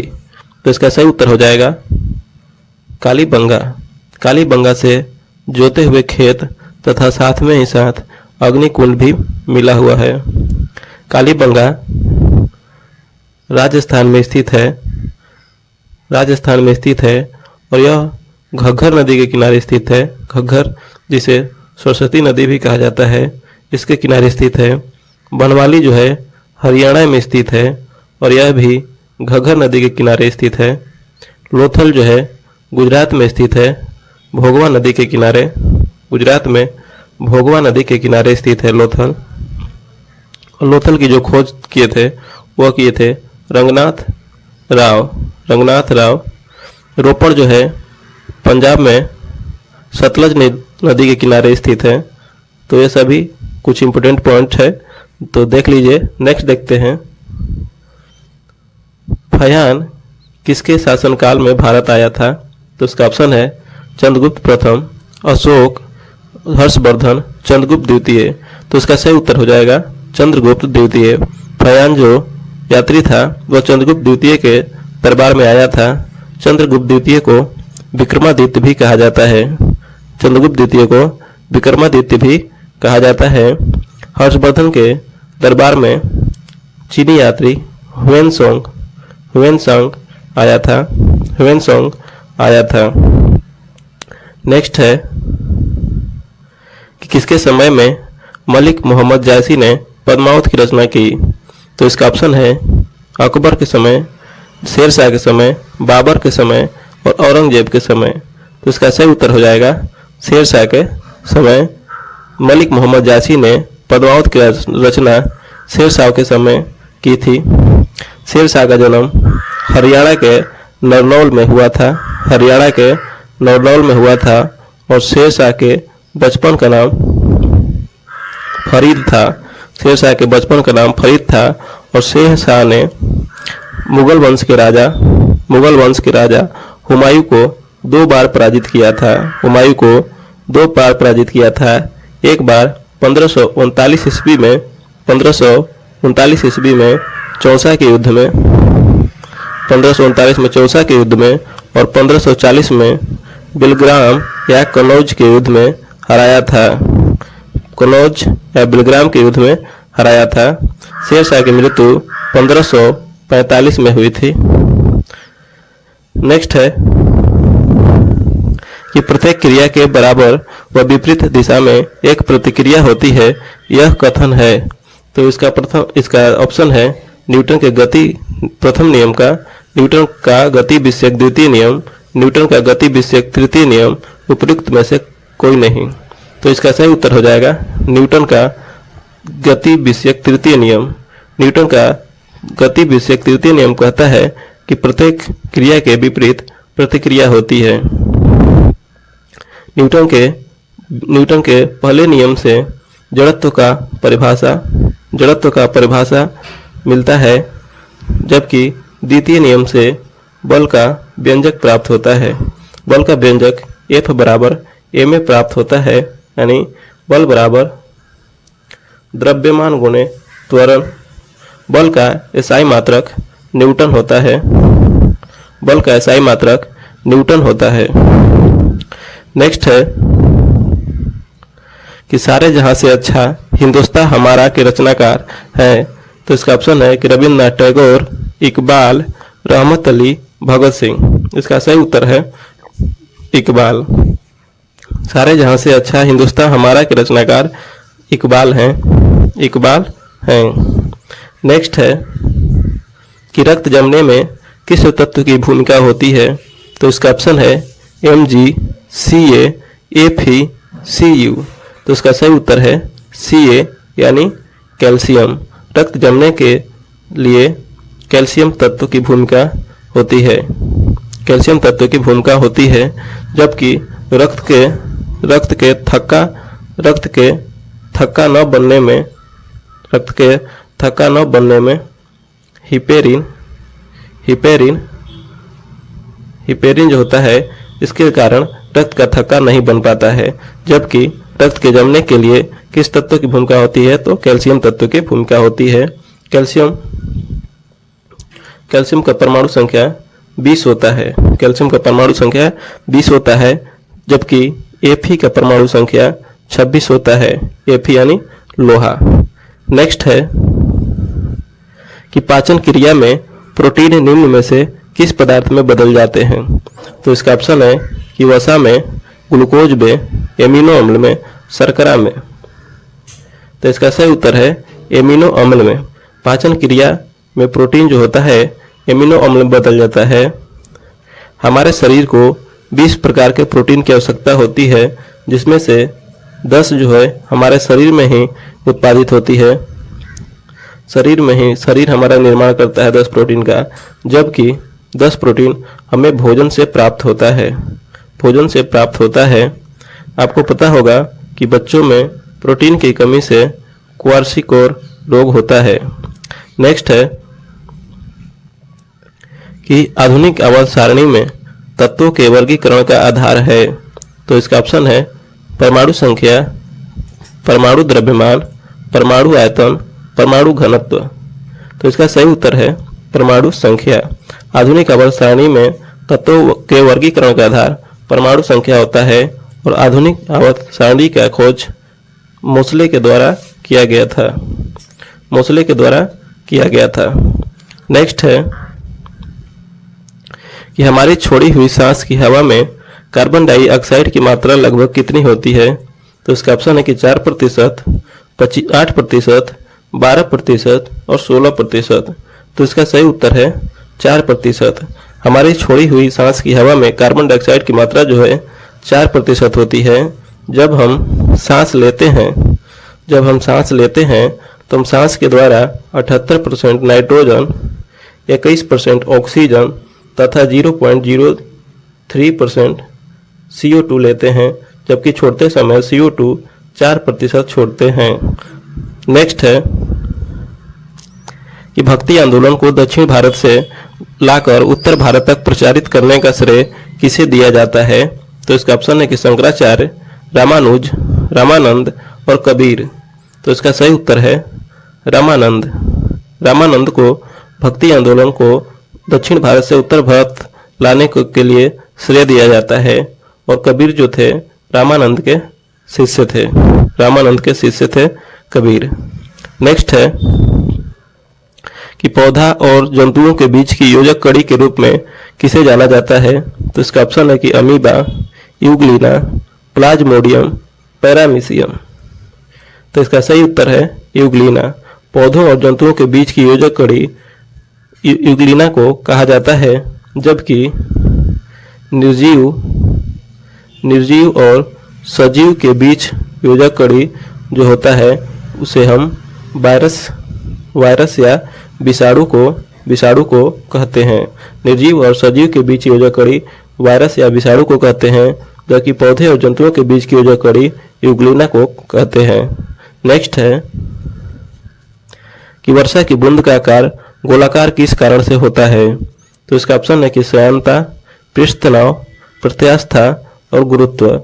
तो इसका सही उत्तर है पृष्ठ तनाव के कारण वर्षा का बूंद जो होता है गोलाकार होता है। श्यानता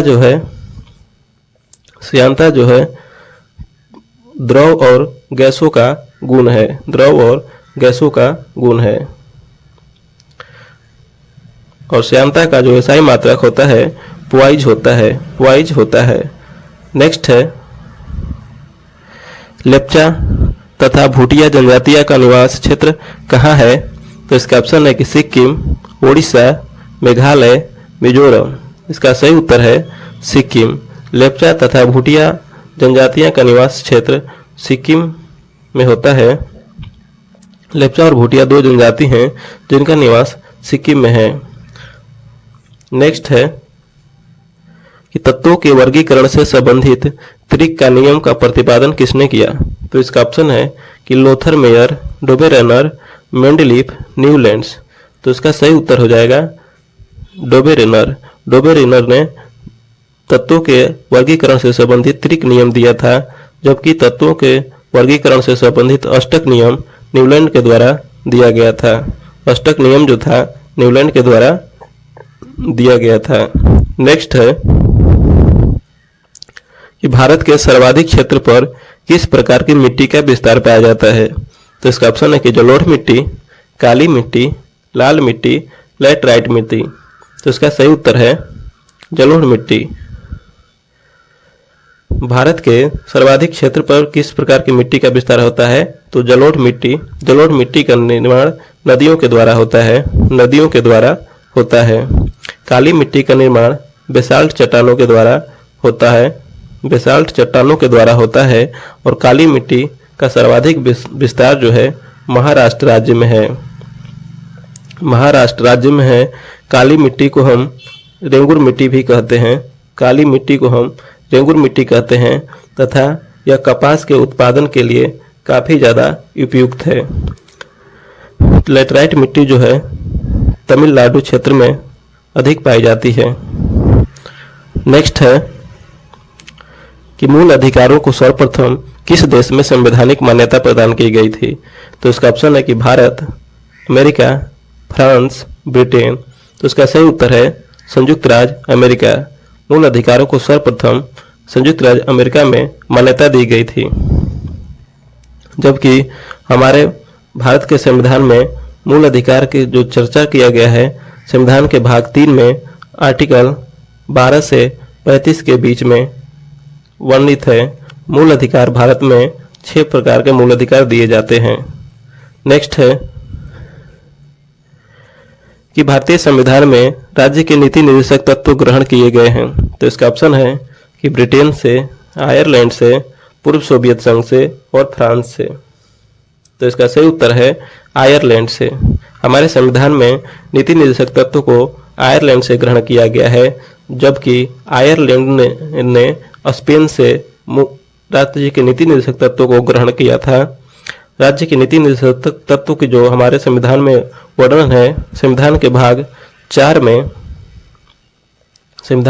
4 में आर्टिकल 36 से 51 के बीच में वर्णित है। 36 से 51 के बीच में वर्णित है। फ्रांस से हम लोग बंधुत्व शब्द को ग्रहण किए थे। रूस से मौलिक कर्तव्य लिए थे। जबकि ब्रिटेन से संसदीय व्यवस्था जो है हम ब्रिटेन से ग्रहण किए थे। नेक्स्ट है कि भारतीय संविधान के अनुसार संघ की कार्यपालिका शक्तियां किसमें निहित होती है? तो इसका ऑप्शन है कि प्रधानमंत्री, राष्ट्रपति, संसद, मंत्रिपरिषद। तो इसका सही उत्तर है राष्ट्रपति। संविधान के अनुसार जो है संघ की कार्यपालिका शक्ति राष्ट्रपति में निहित होती है, जबकि वास्तविक शक्ति प्रधानमंत्री के पास होती है।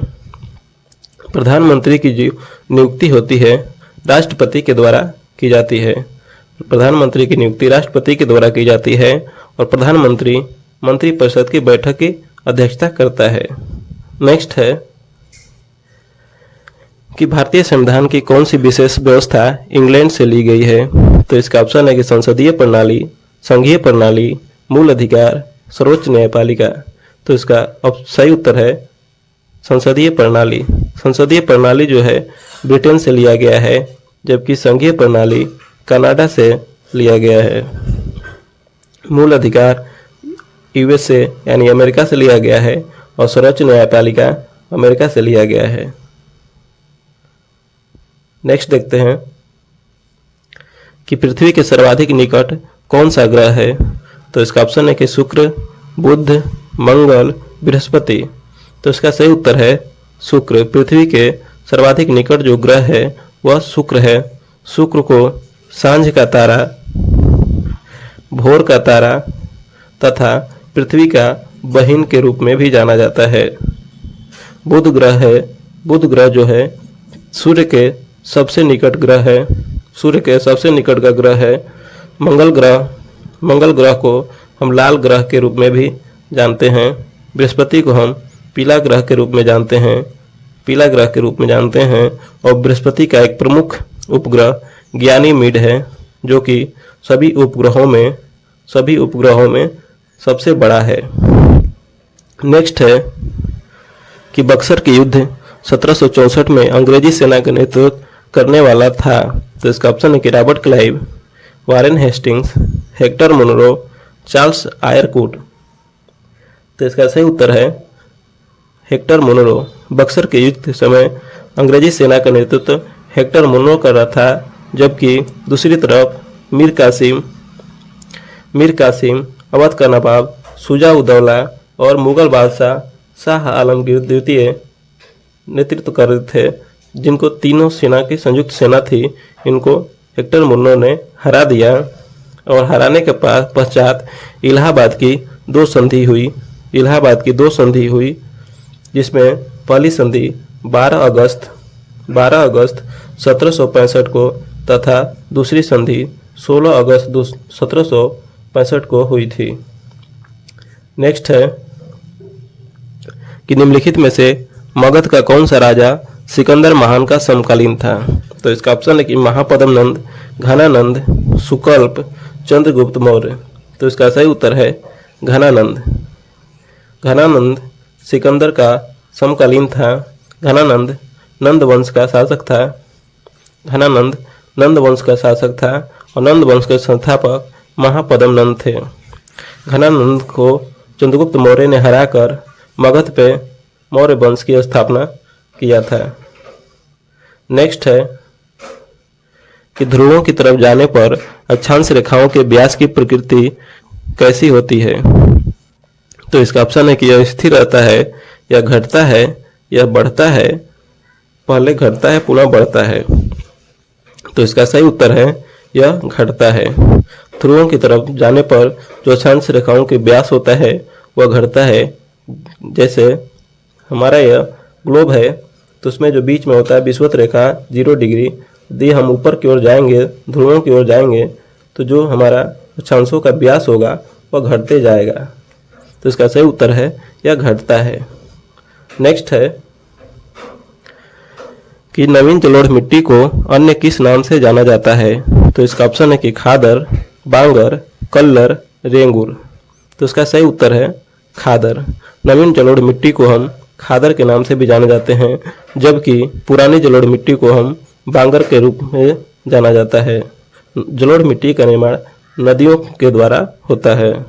नेक्स्ट है कि निम्नलिखित में से किस पर्वतमाला को सह्याद्री के नाम से भी जाना जाता है। तो इसका ऑप्शन है कि सतपुड़ा, पश्चिमी घाट, पूर्वी घाट, अरावली। तो इसका सही उत्तर है पश्चिमी घाट। पश्चिमी घाट को हम सह्याद्री के नाम से भी जानते हैं और पश्चिमी घाट को 3 भागों में बांटा गया है। पहला भाग को उत्तरी सह्याद्री, दूसरे भाग को मध्य सह्याद्री तथा तीसरे भाग को दक्षिणी सह्याद्री कहा जाता है। उत्तरी सह्याद्री जो है महाराष्ट्र में स्थित है, मध्य सह्याद्री कर्नाटक में स्थित है और दक्षिणी सह्याद्री तमिलनाडु और केरल राज्य में स्थित है। नेक्स्ट है दोस्तों इस वीडियो कि कशेरुक जंतु के शरीर का सर्वाधिक कठोर भाग होता है। तो इसका ऑप्शन है कैरोटीन, हड्डी, इनामिल, खोपड़ी। तो इसका सही उत्तर हो जाएगा इनेमिल। इनेमिल जो होता है शरीर का सबसे कठोर भाग होता है। सबसे कठोर भाग होता है हड्डी। हड्डी का अध्ययन को ऑस्टियोलॉजी कहा जाता है। हड्डी के अध्ययन को ऑस्टियोलॉजी कहा जाता है और मनुष्य के शरीर में 206 हड्डियां पाई जाती है। नेक्स्ट है कि एक वृक्ष की आयु का पता किसके द्वारा लगाया जा सकता है। तो इसका ऑप्शन है कि इसकी ऊंचाई मापकर, वार्षिक बलयों की गिनती करके, शाखाओं की संख्या गिनकर आयु मापने का कोई तरीका नहीं है। तो इसका सही उत्तर है वार्षिक बलयों की गिनती करके। हम किसी भी वृक्ष के आयु का पता उसके वार्षिक बलयों की गिनती करके कर सकते हैं। नेक्स्ट है कि लोकसभा की अधिकतम सदस्य संख्या कितनी हो सकती है। तो इसका ऑप्शन है 543, 545, 547, 552। तो इसका सही आंसर है 552। लोकसभा की अधिकतम संख्या 552 होता है और लोकसभा के जो प्रथम अध्यक्ष थे गणेश वासुदेव मावलंकर थे। गणेश वासुदेव मावलंकर वर्तमान में लोकसभा के अध्यक्ष ओम बिरला हैं। वर्तमान में लोकसभा के अध्यक्ष ओम बिरला हैं। नेक्स्ट देखते हैं कि हिस्टोलॉजी शब्द का प्रयोग सबसे पहले किसने किया। तो इसका ऑप्शन है कि mayor, Schleiden, Robert Hooke, Memon. तो इसका सही उत्तर है मेयर।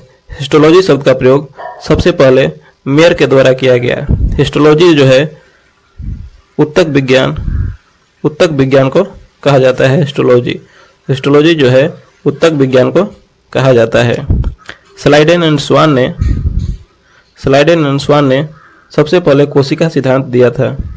स्लाइडेन एंड स्वान ने सबसे पहले कोशिका सिद्धांत दिया था, जबकि रॉबर्ट हुक ने 1665 ईस्वी में सबसे पहले कोशिका की खोज किया था, कोशिका की खोज किया था।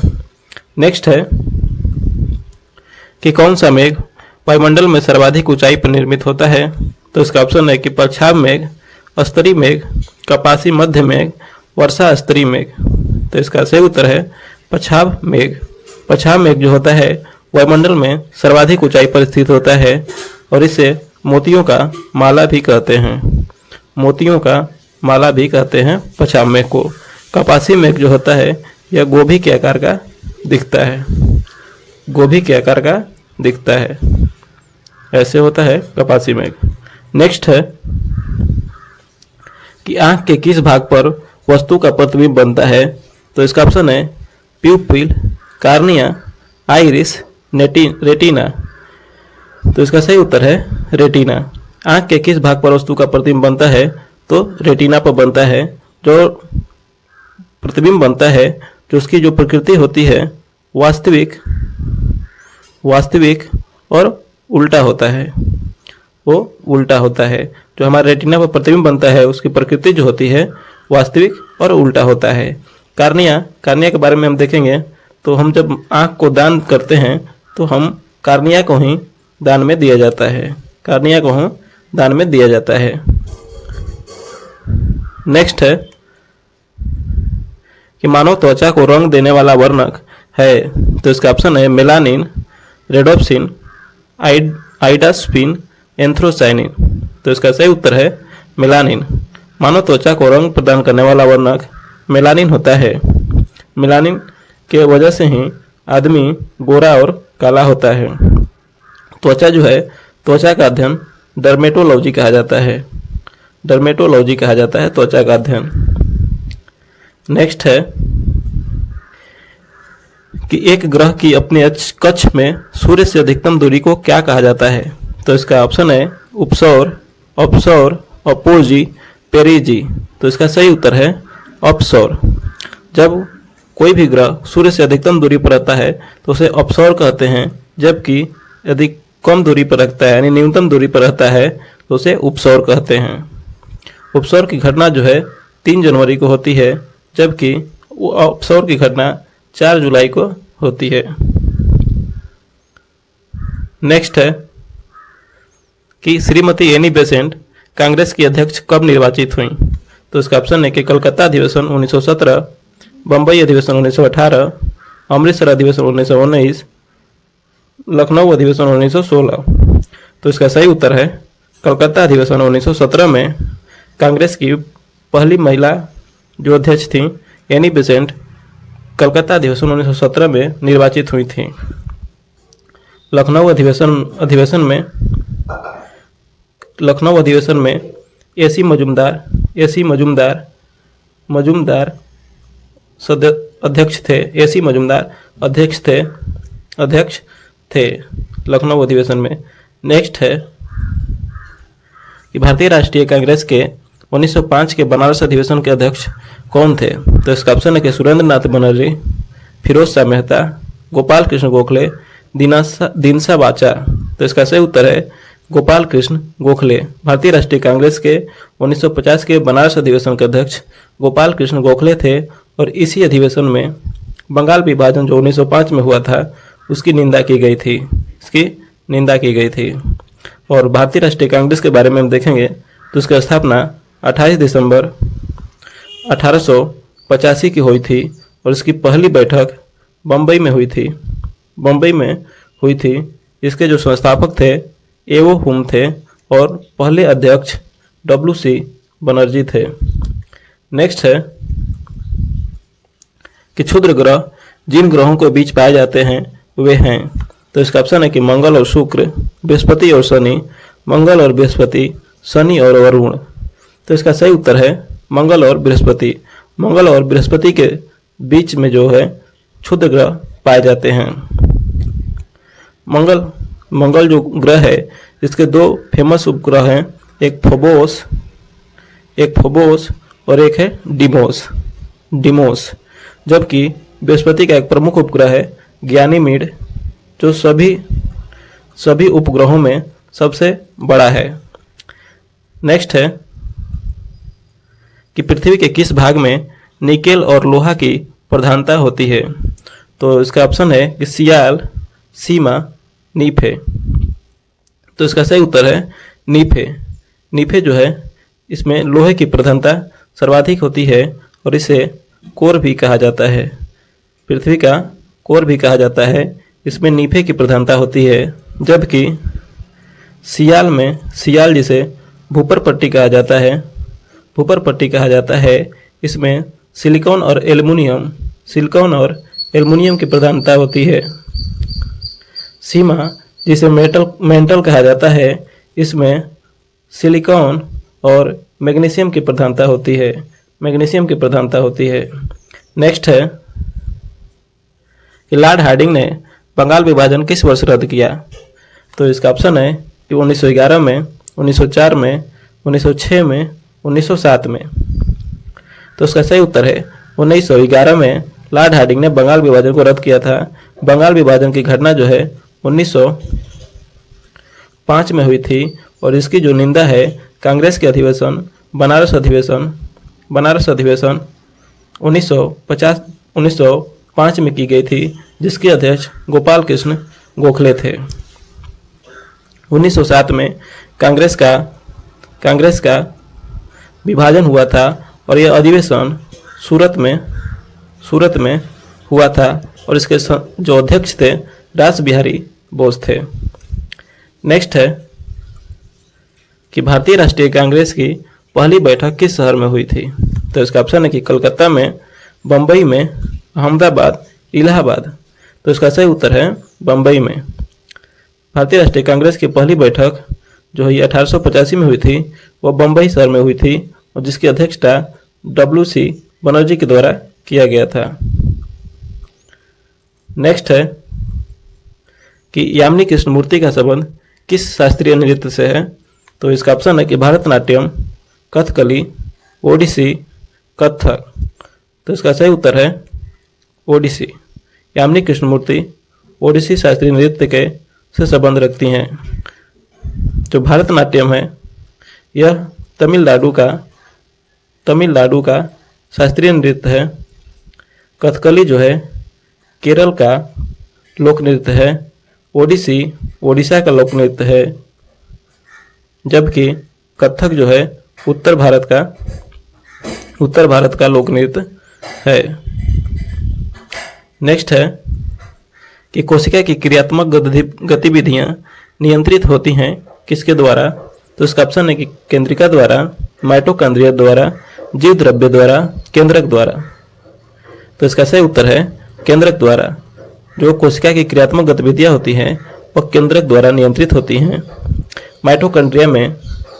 माइटोकॉन्ड्रिया में श्वसन की क्रिया होती है, इसलिए इसे ऊर्जागृह या कोशिका का पावर हाउस कहा जाता है। जीवद्रव्य की खोज पुरकिंजे के द्वारा किया गया था।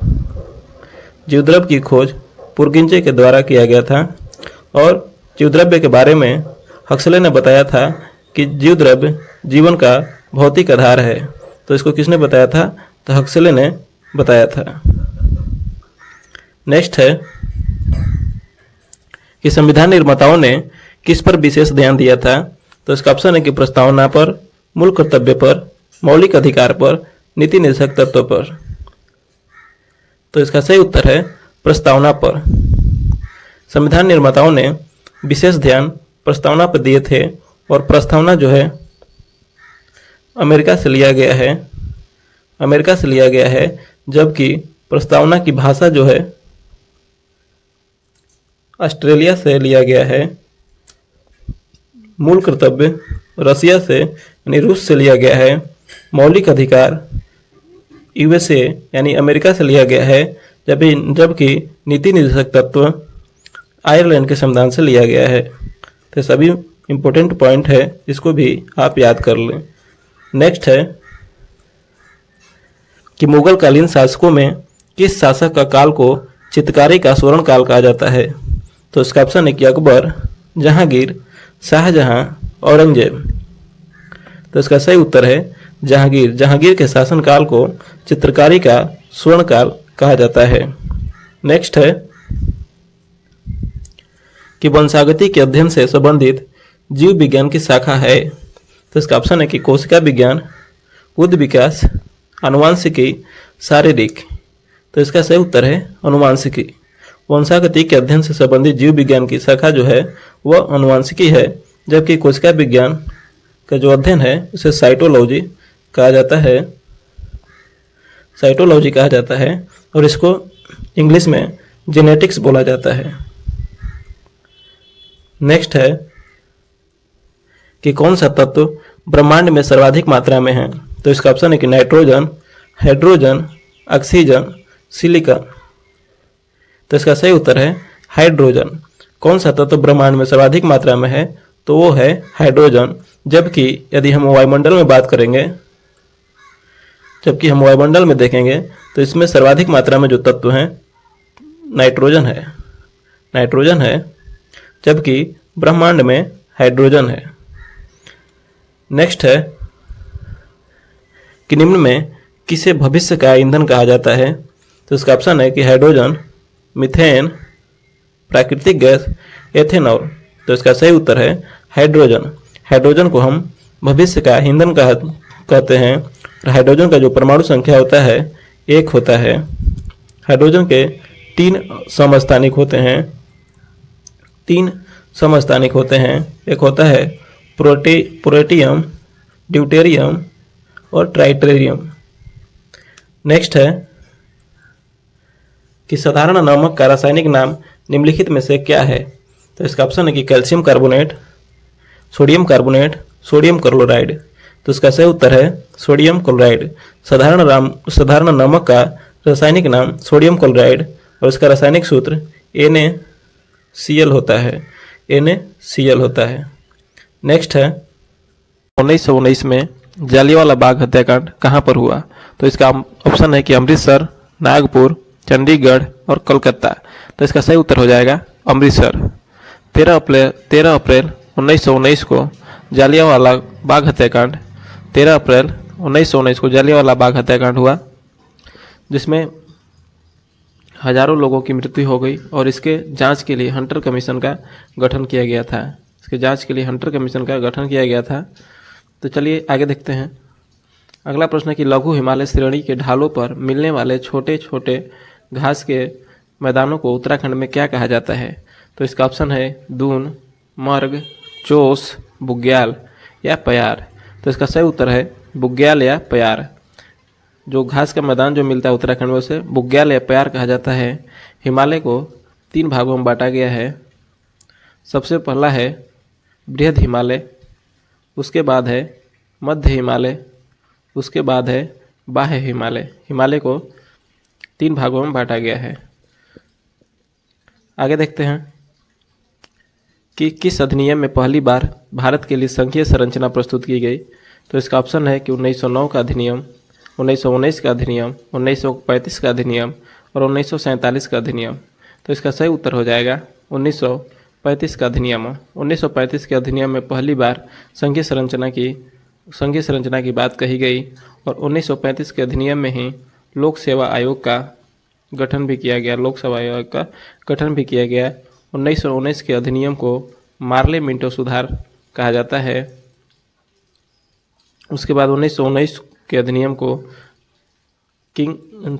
लॉर्ड चेम्सफोर्ड सुधार कहा जाता है। 1919 के अधिनियम को आगे देखते हैं कि गांधी इरविन समझौता 5 मार्च 1931 किससे संबंधित है। तो इसका ऑप्शन है कि भारत छोड़ो आंदोलन से, सविनय अवज्ञा आंदोलन से, असहयोग खिलाफत आंदोलन से, रौलेट एक्ट आंदोलन से। तो इसका सही उत्तर हो जाएगा सविनय अवज्ञा आंदोलन से। जब सविनय अवज्ञा आंदोलन शुरुआत हुई तो उसको समाप्त करने के लिए गांधी और इरविन के बीच समझौता हुआ। भारत छोड़ो आंदोलन जो है 1942 ईस्वी में हुआ, सविनय अवज्ञा आंदोलन 1930 ईस्वी में हुआ और असहयोग और खिलाफत आंदोलन 1920 ईस्वी में हुआ असहयोग आंदोलन। और रौलेट एक्ट आंदोलन जो है 1919 में हुआ। रौलेट एक्ट के विरोध में हुआ था, जिसे बिना अपील बिना दलील का कानून कहा जाता था। इसमें किसी भी व्यक्ति को शक के आधार पर पकड़ा जाता था। आगे देखते हैं। अगला प्रश्न है कि कांग्रेस ने भारत छोड़ो आंदोलन का प्रस्ताव किस वर्ष पारित किया? तो इसका ऑप्शन है कि 1940 में, 1941 में, 1946 में, 1942 में। तो इसका सही उत्तर है 1942 में। कांग्रेस ने भारत छोड़ो आंदोलन का प्रस्ताव 1942 में पारित किया और 8 अगस्त 1942 को भारत छोड़ो आंदोलन की शुरुआत हुई और उसके बाद जीरो ऑपरेशन आवर शुरू हो गया, जिसमें गांधी जी को पकड़ के आगा खां पैलेस में रखा गया, डॉक्टर राजेंद्र प्रसाद को पकड़ के बांकीपुर जेल में रखा गया। तो ये भी क्वेश्चन पूछता है। तो चलिए आगे देखते हैं कि सर्वग्राही कौन से रुधिर वर्ग का होता है? तो इसका ऑप्शन है कि ए बी, ओ बी, ए। तो इसका सही उत्तर हो जाएगा सर्वग्राही रक्त समूह ए बी को कहा जाता है, जबकि सर्वदाता रक्त समूह ओ को कहा जाता है। रक्त समूह 4 प्रकार का होता है। एक होता है ए, उसके बाद होता है एक बी, उसके बाद होता है ए बी और एक होता है ओ। आगे देखते हैं कि भारत में सबसे ऊंची पर्वत चोटी कौन सी है? तो इसका ऑप्शन है गाडविन आस्टीन, कामेत, नंगा पर्वत, नंदा देवी। तो इसका सही उत्तर हो जाएगा गाडविन आस्टीन। गाडविन आस्टीन की ऊंचाई जो है 8611 मीटर है, जो कि दुनिया का दूसरा सबसे ऊंचा पर्वत चोटी है। कामेट जो है उत्तराखंड में है और नंगा पर्वत जम्मू कश्मीर में है, जबकि नंदा देवी पर्वत भी उत्तराखंड में है। आगे देखते हैं कि निम्नलिखित में से कौन सी हिमालय की पर्वत चोटी अरुणाचल प्रदेश राज्य में स्थित है? तो इसका ऑप्शन है कि नंदा देवी, नामचा बरुआ, धौलागिरी, कंचनजंगा। तो इसका सही उत्तर हो जाएगा नामचा बरुआ। हिमालय की जो सबसे पूर्वी चोटी है नामचा बरुआ है, वह अरुणाचल प्रदेश में स्थित है। नंदा देवी जो है उत्तराखंड में स्थित है, धौलागिरी नेपाल में स्थित है और कंचनजंगा जो है वह सिक्किम में स्थित है। सिक्किम में स्थित है। आगे देखते हैं कि काराकोरम पर्वत श्रेणी का पूर्व नाम क्या है? तो इसका ऑप्शन है कि K2, कृष्णागिरी, सागरमाथा, राकापोसी। तो इसका सही उत्तर हो जाएगा कृष्णागिरी। काराकोरम पर्वत श्रेणी का दूसरा जो नाम है कृष्णागिरी है। सागरमाथा एवरेस्ट की जो नाम है, नेपाल में इसका नाम सागरमाथा है। राकापोसी जो है लद्दाख श्रेणी की सबसे ऊंची चोटी है, राकापोसी।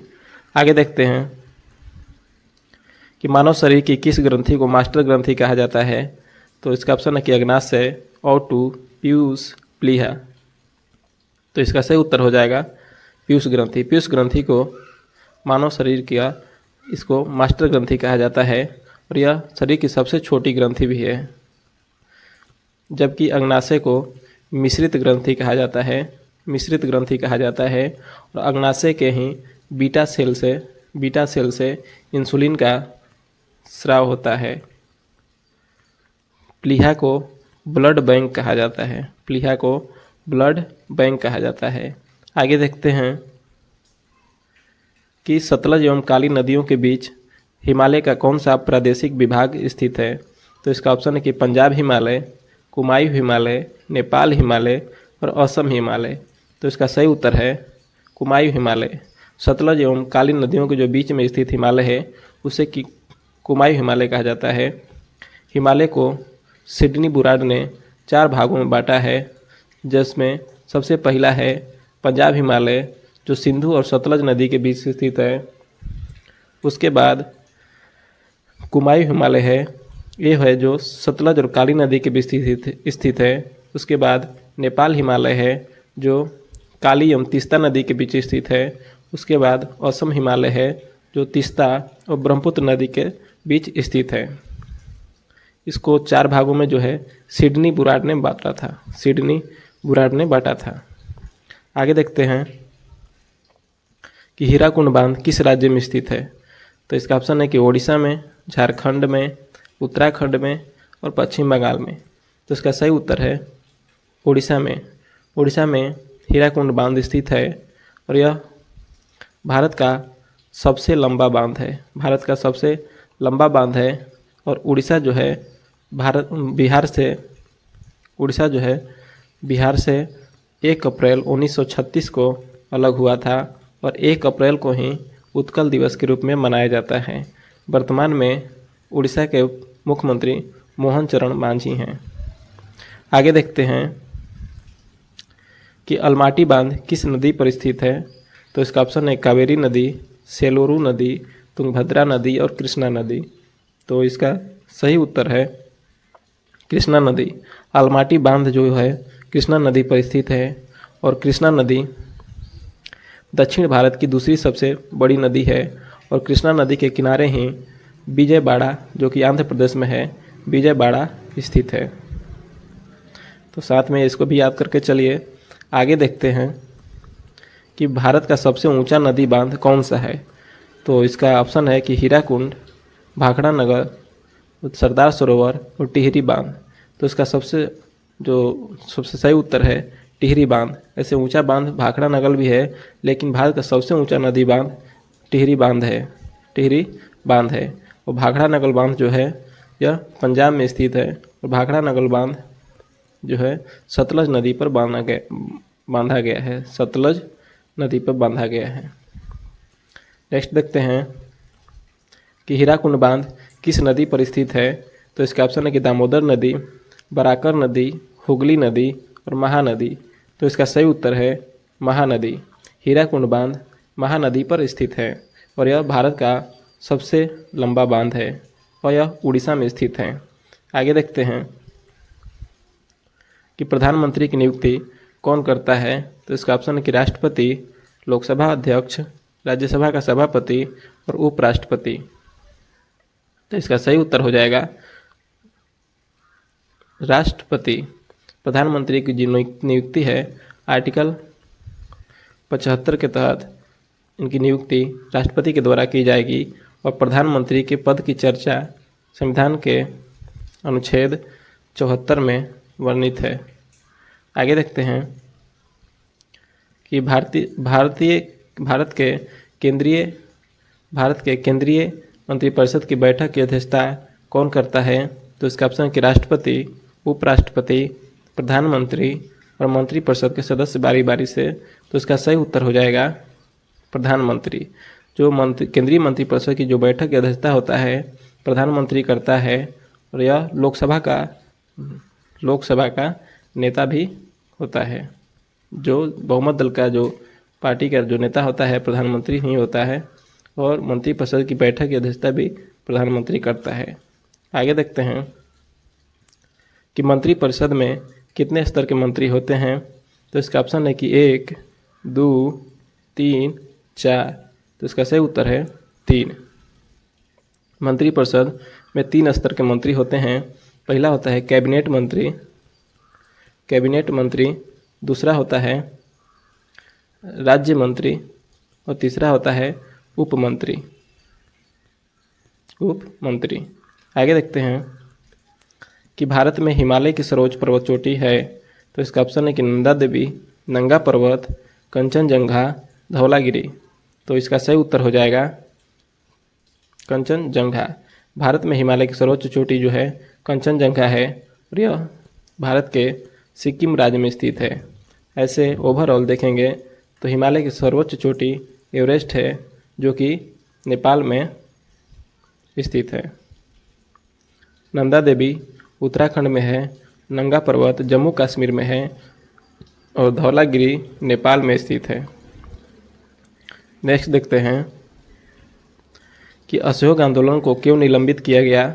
तो इसका ऑप्शन है कि गांधी जी की अस्वस्थता के कारण, हिंदू और मुसलमानों के बीच मतभेदों के कारण, नेतागणों के बीच मतभेदों के कारण, चौरी चौरा में हुई हिंसक घटना के कारण। तो इसका सही उत्तर हो जाएगा चौरी चौरा में हुई हिंसक घटना के कारण। असहयोग आंदोलन 1 अगस्त 1920 को शुरू हुआ जिसका नेतृत्व महात्मा गांधी के द्वारा किया जा रहा था और 5 फरवरी 1922 को चौरी चौरा कांड हुआ। चौरी चौरा में 22 पुलिसकर्मियों को जिंदा जला दिया गया जिससे प्रभावित होकर गांधी जी ने असहयोग आंदोलन को वापस ले लिया। आगे देखते हैं कि पीयूष ग्रंथि के अत्यधिक हार्मोन स्राव से शरीर पर क्या प्रभाव पड़ता है। तो इसका ऑप्शन है कि लंबाई में अत्यधिक वृद्धि होती है, शरीर में असंतुलित विकास होता है, शरीर का टेढ़ा मेढ़ा होना, और इनमें से कोई नहीं। तो इसका सही उत्तर हो जाएगा शरीर में असंतुलित विकास। पीयूष ग्रंथि से निकलने वाले हार्मोन्स जिसका नाम एसटीएच है, जिसके कारण अगर ये स्राव इसका अधिक होता है तो शरीर में असंतुलित विकास होता है, यदि कम होता है तो मानव का शरीर बौनापन हो जाएगा। एसटीएच का फुल फॉर्म होता है स्टिमुलेटिंग हार्मोन्स। आगे देखते हैं कांग्रेस का 1929 का अधिवेशन जिसमें पूर्ण स्वराज्य का लक्ष्य घोषित किया गया था कहाँ पर हुआ। तो इसका ऑप्शन है कि बम्बई में, कलकत्ता में, लाहौर में, मद्रास में। तो इसका सही उत्तर है लाहौर में। 1929 का जो लाहौर में अधिवेशन हुआ था, इसकी अध्यक्षता जवाहरलाल नेहरू के द्वारा किया गया और इसमें पूर्ण स्वराज्य की कौन सी रचना जंतु कोशिका को वनस्पति कोशिका से विभेदित करती है यानी अलग करती है। तो इसका ऑप्शन है कि राइबोसोम, माइटोकॉन्ड्रिया, सेंट्रोमियर और सेंट्रियोल। तो इसका सही उत्तर हो जाएगा सेंट्रियोल। सेंट्रियोल जो होता है केवल जंतु कोशिका में पाया जाता है, केवल जंतु कोशिका में पाया जाता है, या वनस्पति कोशिका में नहीं पाया जाता है। तो यही कारण है कि जंतु कोशिका को वनस्पति कोशिका से यह अलग करता है। आगे देखते हैं कि कोशिका में राइबोसोम की अनुपस्थिति में निम्न में से कौन सा कार्य संपादित नहीं होगा। तो इसका ऑप्शन है कि श्वसन, उत्सर्जन, प्रोटीन संश्लेषण और कार्बोहाइड्रेट संश्लेषण। तो इसका सही उत्तर हो जाएगा प्रोटीन संश्लेषण। कोशिका में अगर राइबोसोम न हो तो प्रोटीन संश्लेषण की क्रिया नहीं होगी। प्रोटीन संश्लेषण की क्रिया जो राइबोसोम में ही होती है। नेक्स्ट देखते हैं कि कोशिका का ऊर्जा गृह किसको कहा जाता है। तो इसका ऑप्शन है कि गोल्गी कॉय, न्यूक्लियोस, माइटोकॉन्ड्रिया और राइबोसोम। तो इसका सही उत्तर हो जाएगा माइटोकॉन्ड्रिया। माइटोकॉन्ड्रिया को कोशिका का ऊर्जा गृह या पावर हाउस कहा जाता है क्योंकि इसी में श्वसन की क्रिया होती है। जो कोशिका में श्वसन की क्रिया होती है वो माइटोकॉन्ड्रिया में होती है और इसी से कोशिका को ऊर्जा की प्राप्ति होती है, इसलिए इसे पावर हाउस ऑफ कोशिका या ऊर्जा गृह कहा जाता है। नेक्स्ट देखते हैं कि निम्नलिखित में से कौन सा सबसे बड़ा कोशिकांग है। तो इसका ऑप्शन है कि गुणसूत्र, माइटोकॉन्ड्रिया, प्लास्टिड, गाल्गी काय। तो इसका सही उत्तर हो जाएगा गाल्गी काय। गाल्गी काय कोशिकांग, सबसे बड़ा कोशिकांग गाल्गी काय है। नेक्स्ट देखते हैं कि कोशिका में प्रोटीन संश्लेषण कहाँ होता है। तो इसका ऑप्शन है गोल्गी काय में, राइबोसोम में, माइटोकॉन्ड्रिया में, सेंट्रोसोम में। तो इसका सही उत्तर हो जाएगा राइबोसोम में। प्रोटीन का संश्लेषण राइबोसोम में और श्वसन की क्रिया माइटोकॉन्ड्रिया में होता है। नेक्स्ट देखते हैं कि पादप कोशिका का सबसे बाहरी आवरण क्या कहलाता है। तो इसका ऑप्शन है कि कोशिका झिल्ली, कोशिका भित्ति, टोनोप्लास्ट, अंतःप्रदबयी जालिका। तो इसका सही उत्तर हो जाएगा कोशिका भित्ति। पादप कोशिका का सबसे बाहरी आवरण जो होता है कोशिका भित्ति कहलाता है और यह सेल्यूलोज का बना होता है। सेल्यूलोज का बना होता है कोशिका भित्ति। यह केवल पादप कोशिका में पाया जाता है, कोशिका भित्ति जो है जंतु कोशिका में नहीं पाया जाता है। नेक्स्ट देखते हैं कि कोशिका को निश्चित रूप प्रदान कौन करता है। तो इसका ऑप्शन है कोशिका झिल्ली, कोशिका भित्ति, केंद्रिका, गाल्गी काय। तो इसका सही उत्तर है कोशिका भित्ति। कोशिका भित्ति ही कोशिका को एक निश्चित रूप प्रदान करता है और यह केवल पादप कोशिका में पाया जाता है और यह सेल्यूलोज का बना होता है। नेक्स्ट देखते हैं कि कोशिका द्रव्य में उपस्थित महीन, शाखित, झिल्लीदार और अनियमित नालिकाओं का घना जाल क्या कहलाता है। तो इसका ऑप्शन है कि गाल्गी काय, माइटोकॉन्ड्रिया, राइबोसोम, अंतःप्रदबयी जालिका। तो इसका सही उत्तर है अंतःप्रदबयी जालिका। जो झिल्लीदार और अनियमित नालिकाओं का घना जाल होता है वह अंतःप्रद्रवी जालिका होता है। नेक्स्ट देखते हैं कि प्रोटीन निर्माण का सक्रिय स्थल कौन सा है। तो इसका ऑप्शन है कि लाइसोसोम, राइबोसोम, माइटोकॉन्ड्रिया, गोल्गी काय। तो इसका सही उत्तर हो जाएगा प्रोटीन का निर्माण जो हो जाएगा सही उत्तर राइबोसोम। प्रोटीन का जो निर्माण होता है वो राइबोसोम में ही होता है, जबकि श्वसन की क्रिया माइटोकॉन्ड्रिया में होती है। नेक्स्ट देखते हैं कि कौन सा कोशिकांग केवल पादप कोशिकाओं में पाया जाता है। तो इसका ऑप्शन है कि कोशिका भित्ति, लवक, रिक्तिका और उपयुक्त सभी। तो इसका सही उत्तर हो जाएगा उपयुक्त सभी। कोशिका भित्ति, लवक, रिक्तिका ये तीनों जो है केवल पादप कोशिका में पाया जाता है, जबकि यह तीनों जंतु कोशिका में नहीं पाया जाता है। नेक्स्ट देखते हैं कि कोशिकीय श्वसन का सक्रिय स्थल है। तो इसका ऑप्शन है कि गोल्गी काय, माइटोकॉन्ड्रिया, राइबोसोम और लाइसोसोम। तो इसका सही उत्तर हो जाएगा माइटोकॉन्ड्रिया। श्वसन की जो क्रिया होती है माइटोकॉन्ड्रिया में होती है, इसीलिए इसको ऊर्जागृह या पावर हाउस ऑफ कोशिका कहा जाता है। पावर हाउस ऑफ कोशिका कहा जाता है। नेक्स्ट देखते हैं कि अवर्णी लवक मुख्यतः पाए जाते हैं। तो इसका ऑप्शन है जड़ों की कोशिका में, तनों की कोशिकाओं में, पत्तियों की कोशिकाओं में, फूलों की कोशिकाओं में। तो इसका सही उत्तर है जड़ों की कोशिकाओं में। अवर्णी लवक जो होता है जड़ों की कोशिकाओं में पाया जाता है। लवक जो होता है 3 प्रकार का होता है। एक होता है वर्णी लवक, दूसरा होता है अवर्णी लवक और तीसरा होता है हरित लवक।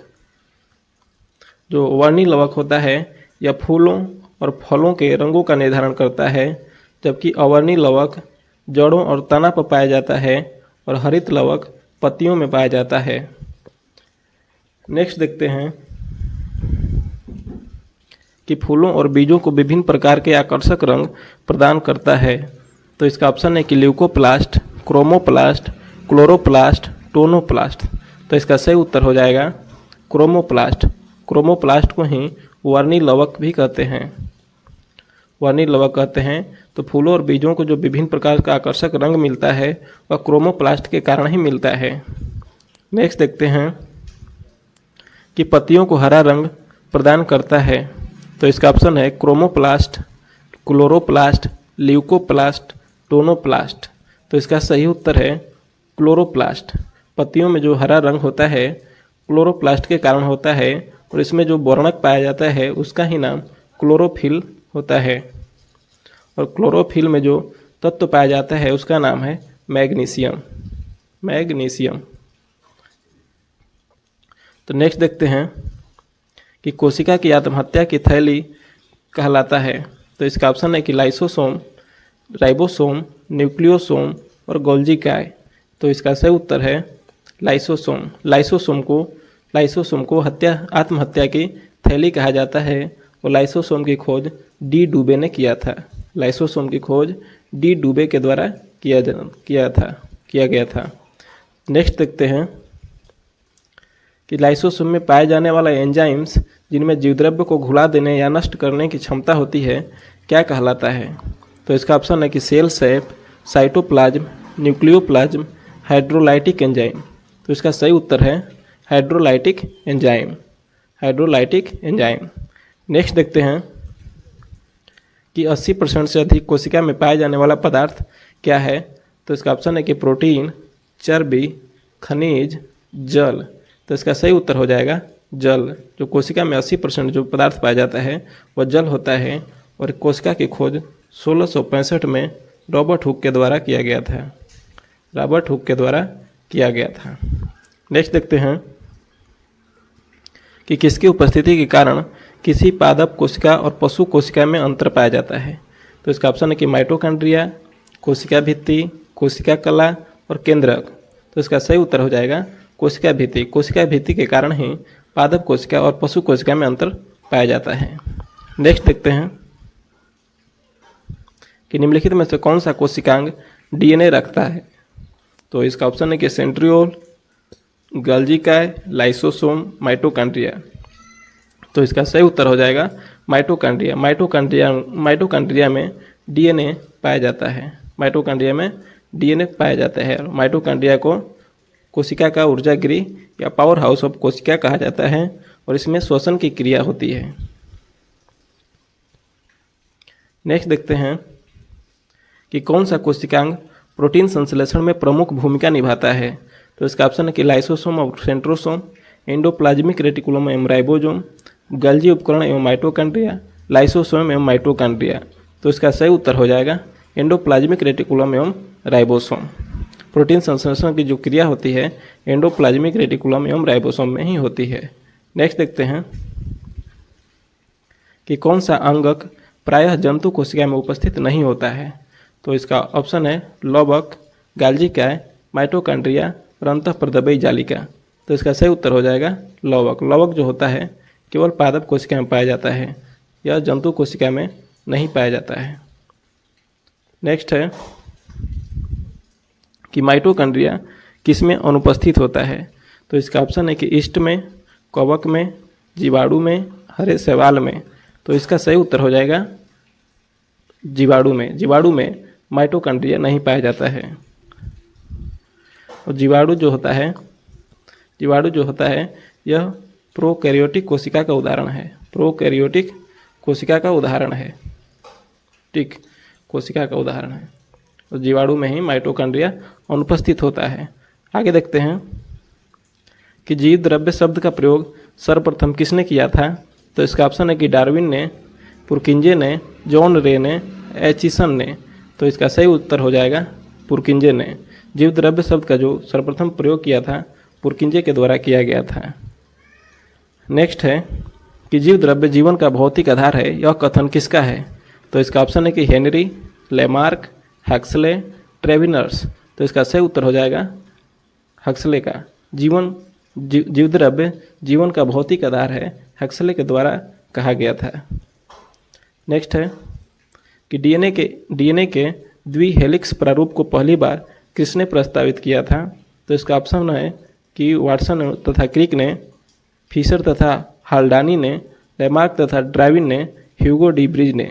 तो इसका सही उत्तर हो जाएगा वाटसन क्रिक ने।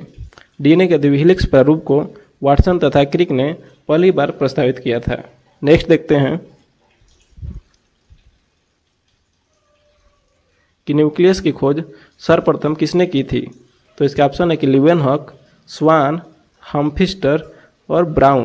तो इसका सही उत्तर हो जाएगा ब्राउन। न्यूक्लियस की खोज सर्वप्रथम ब्राउन ने किया था, जबकि कोशिका का सिद्धांत जो है, कोशिका सिद्धांत स्लाइडेन और स्वान के द्वारा दिया गया। स्लाइडेन और स्वान के द्वारा दिया गया था। नेक्स्ट देखते हैं कि कोशिका की क्रियात्मक गतिविधियां नियंत्रित होती है।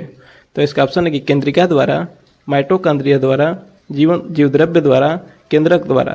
तो इसका सही उत्तर हो जाएगा केंद्रक द्वारा। कोशिका की जो भी क्रियात्मक गतिविधियां होती हैं केंद्रक द्वारा ही नियंत्रित होती हैं। नेक्स्ट देखते हैं कि गुणसूत्र शब्द प्रदान किया गया था किसके द्वारा। तो इसका ऑप्शन है कि हम्फ्रिस्टर के द्वारा, वाल्डियर के द्वारा, सूटन के द्वारा, वैगनर के द्वारा। तो इसका सही उत्तर हो जाएगा वाल्डियर के द्वारा। गुणसूत्र शब्द जो है वाल्डियर के द्वारा ही प्रदान किया गया था। अगला प्रश्न है कि अंतःप्रदबयी जालिका की खोज किसने की थी। तो इसका ऑप्शन है कि सूटन ने, पोर्टर ने, वाटसन ने और रॉबर्ट्स ने। तो इसका सही उत्तर हो जाएगा पोर्टर ने। अंतःप्रदबयी जालिका की खोज पोर्टर के द्वारा किया गया था। नेक्स्ट है कि इलेक्ट्रॉन सूक्ष्मदर्शी की खोज किसने की थी। तो इसका ऑप्शन है कि नॉल तथा रस्का ने, स्लाइडेन तथा स्वान ने, फ्लेमिंग तथा ब्राउन ने, वाटसन तथा क्रिक ने। तो इसका सही उत्तर हो जाएगा नॉल तथा रस्का ने। इलेक्ट्रॉन सूक्ष्मदर्शी की खोज नॉल तथा रस्का के द्वारा किया गया था, जबकि कोशिका सिद्धांत स्लाइडेन और स्वान के द्वारा दिया गया था और डीएनए का double helix model Watson and Crick के द्वारा प्रतिपादित किया गया था। नेक्स्ट है कि वास्तविक केंद्रक किसमें अनुपस्थित होता है। तो इसका ऑप्शन है कि जीवाणुओं में, हरे शैवाल में, कवकों में, लाइकेनों में। तो इसका सही उत्तर हो जाएगा जीवाणुओं में। जीवाणुओं में वास्तविक केंद्रक अनुपस्थित होता है। अगला प्रश्न है कि सर्वाधिक संख्या में गुणसूत्र पाए जाते हैं। तो इसका ऑप्शन है कि गन्ना में, आलू में, मनुष्य में, ओफियोगुलस में।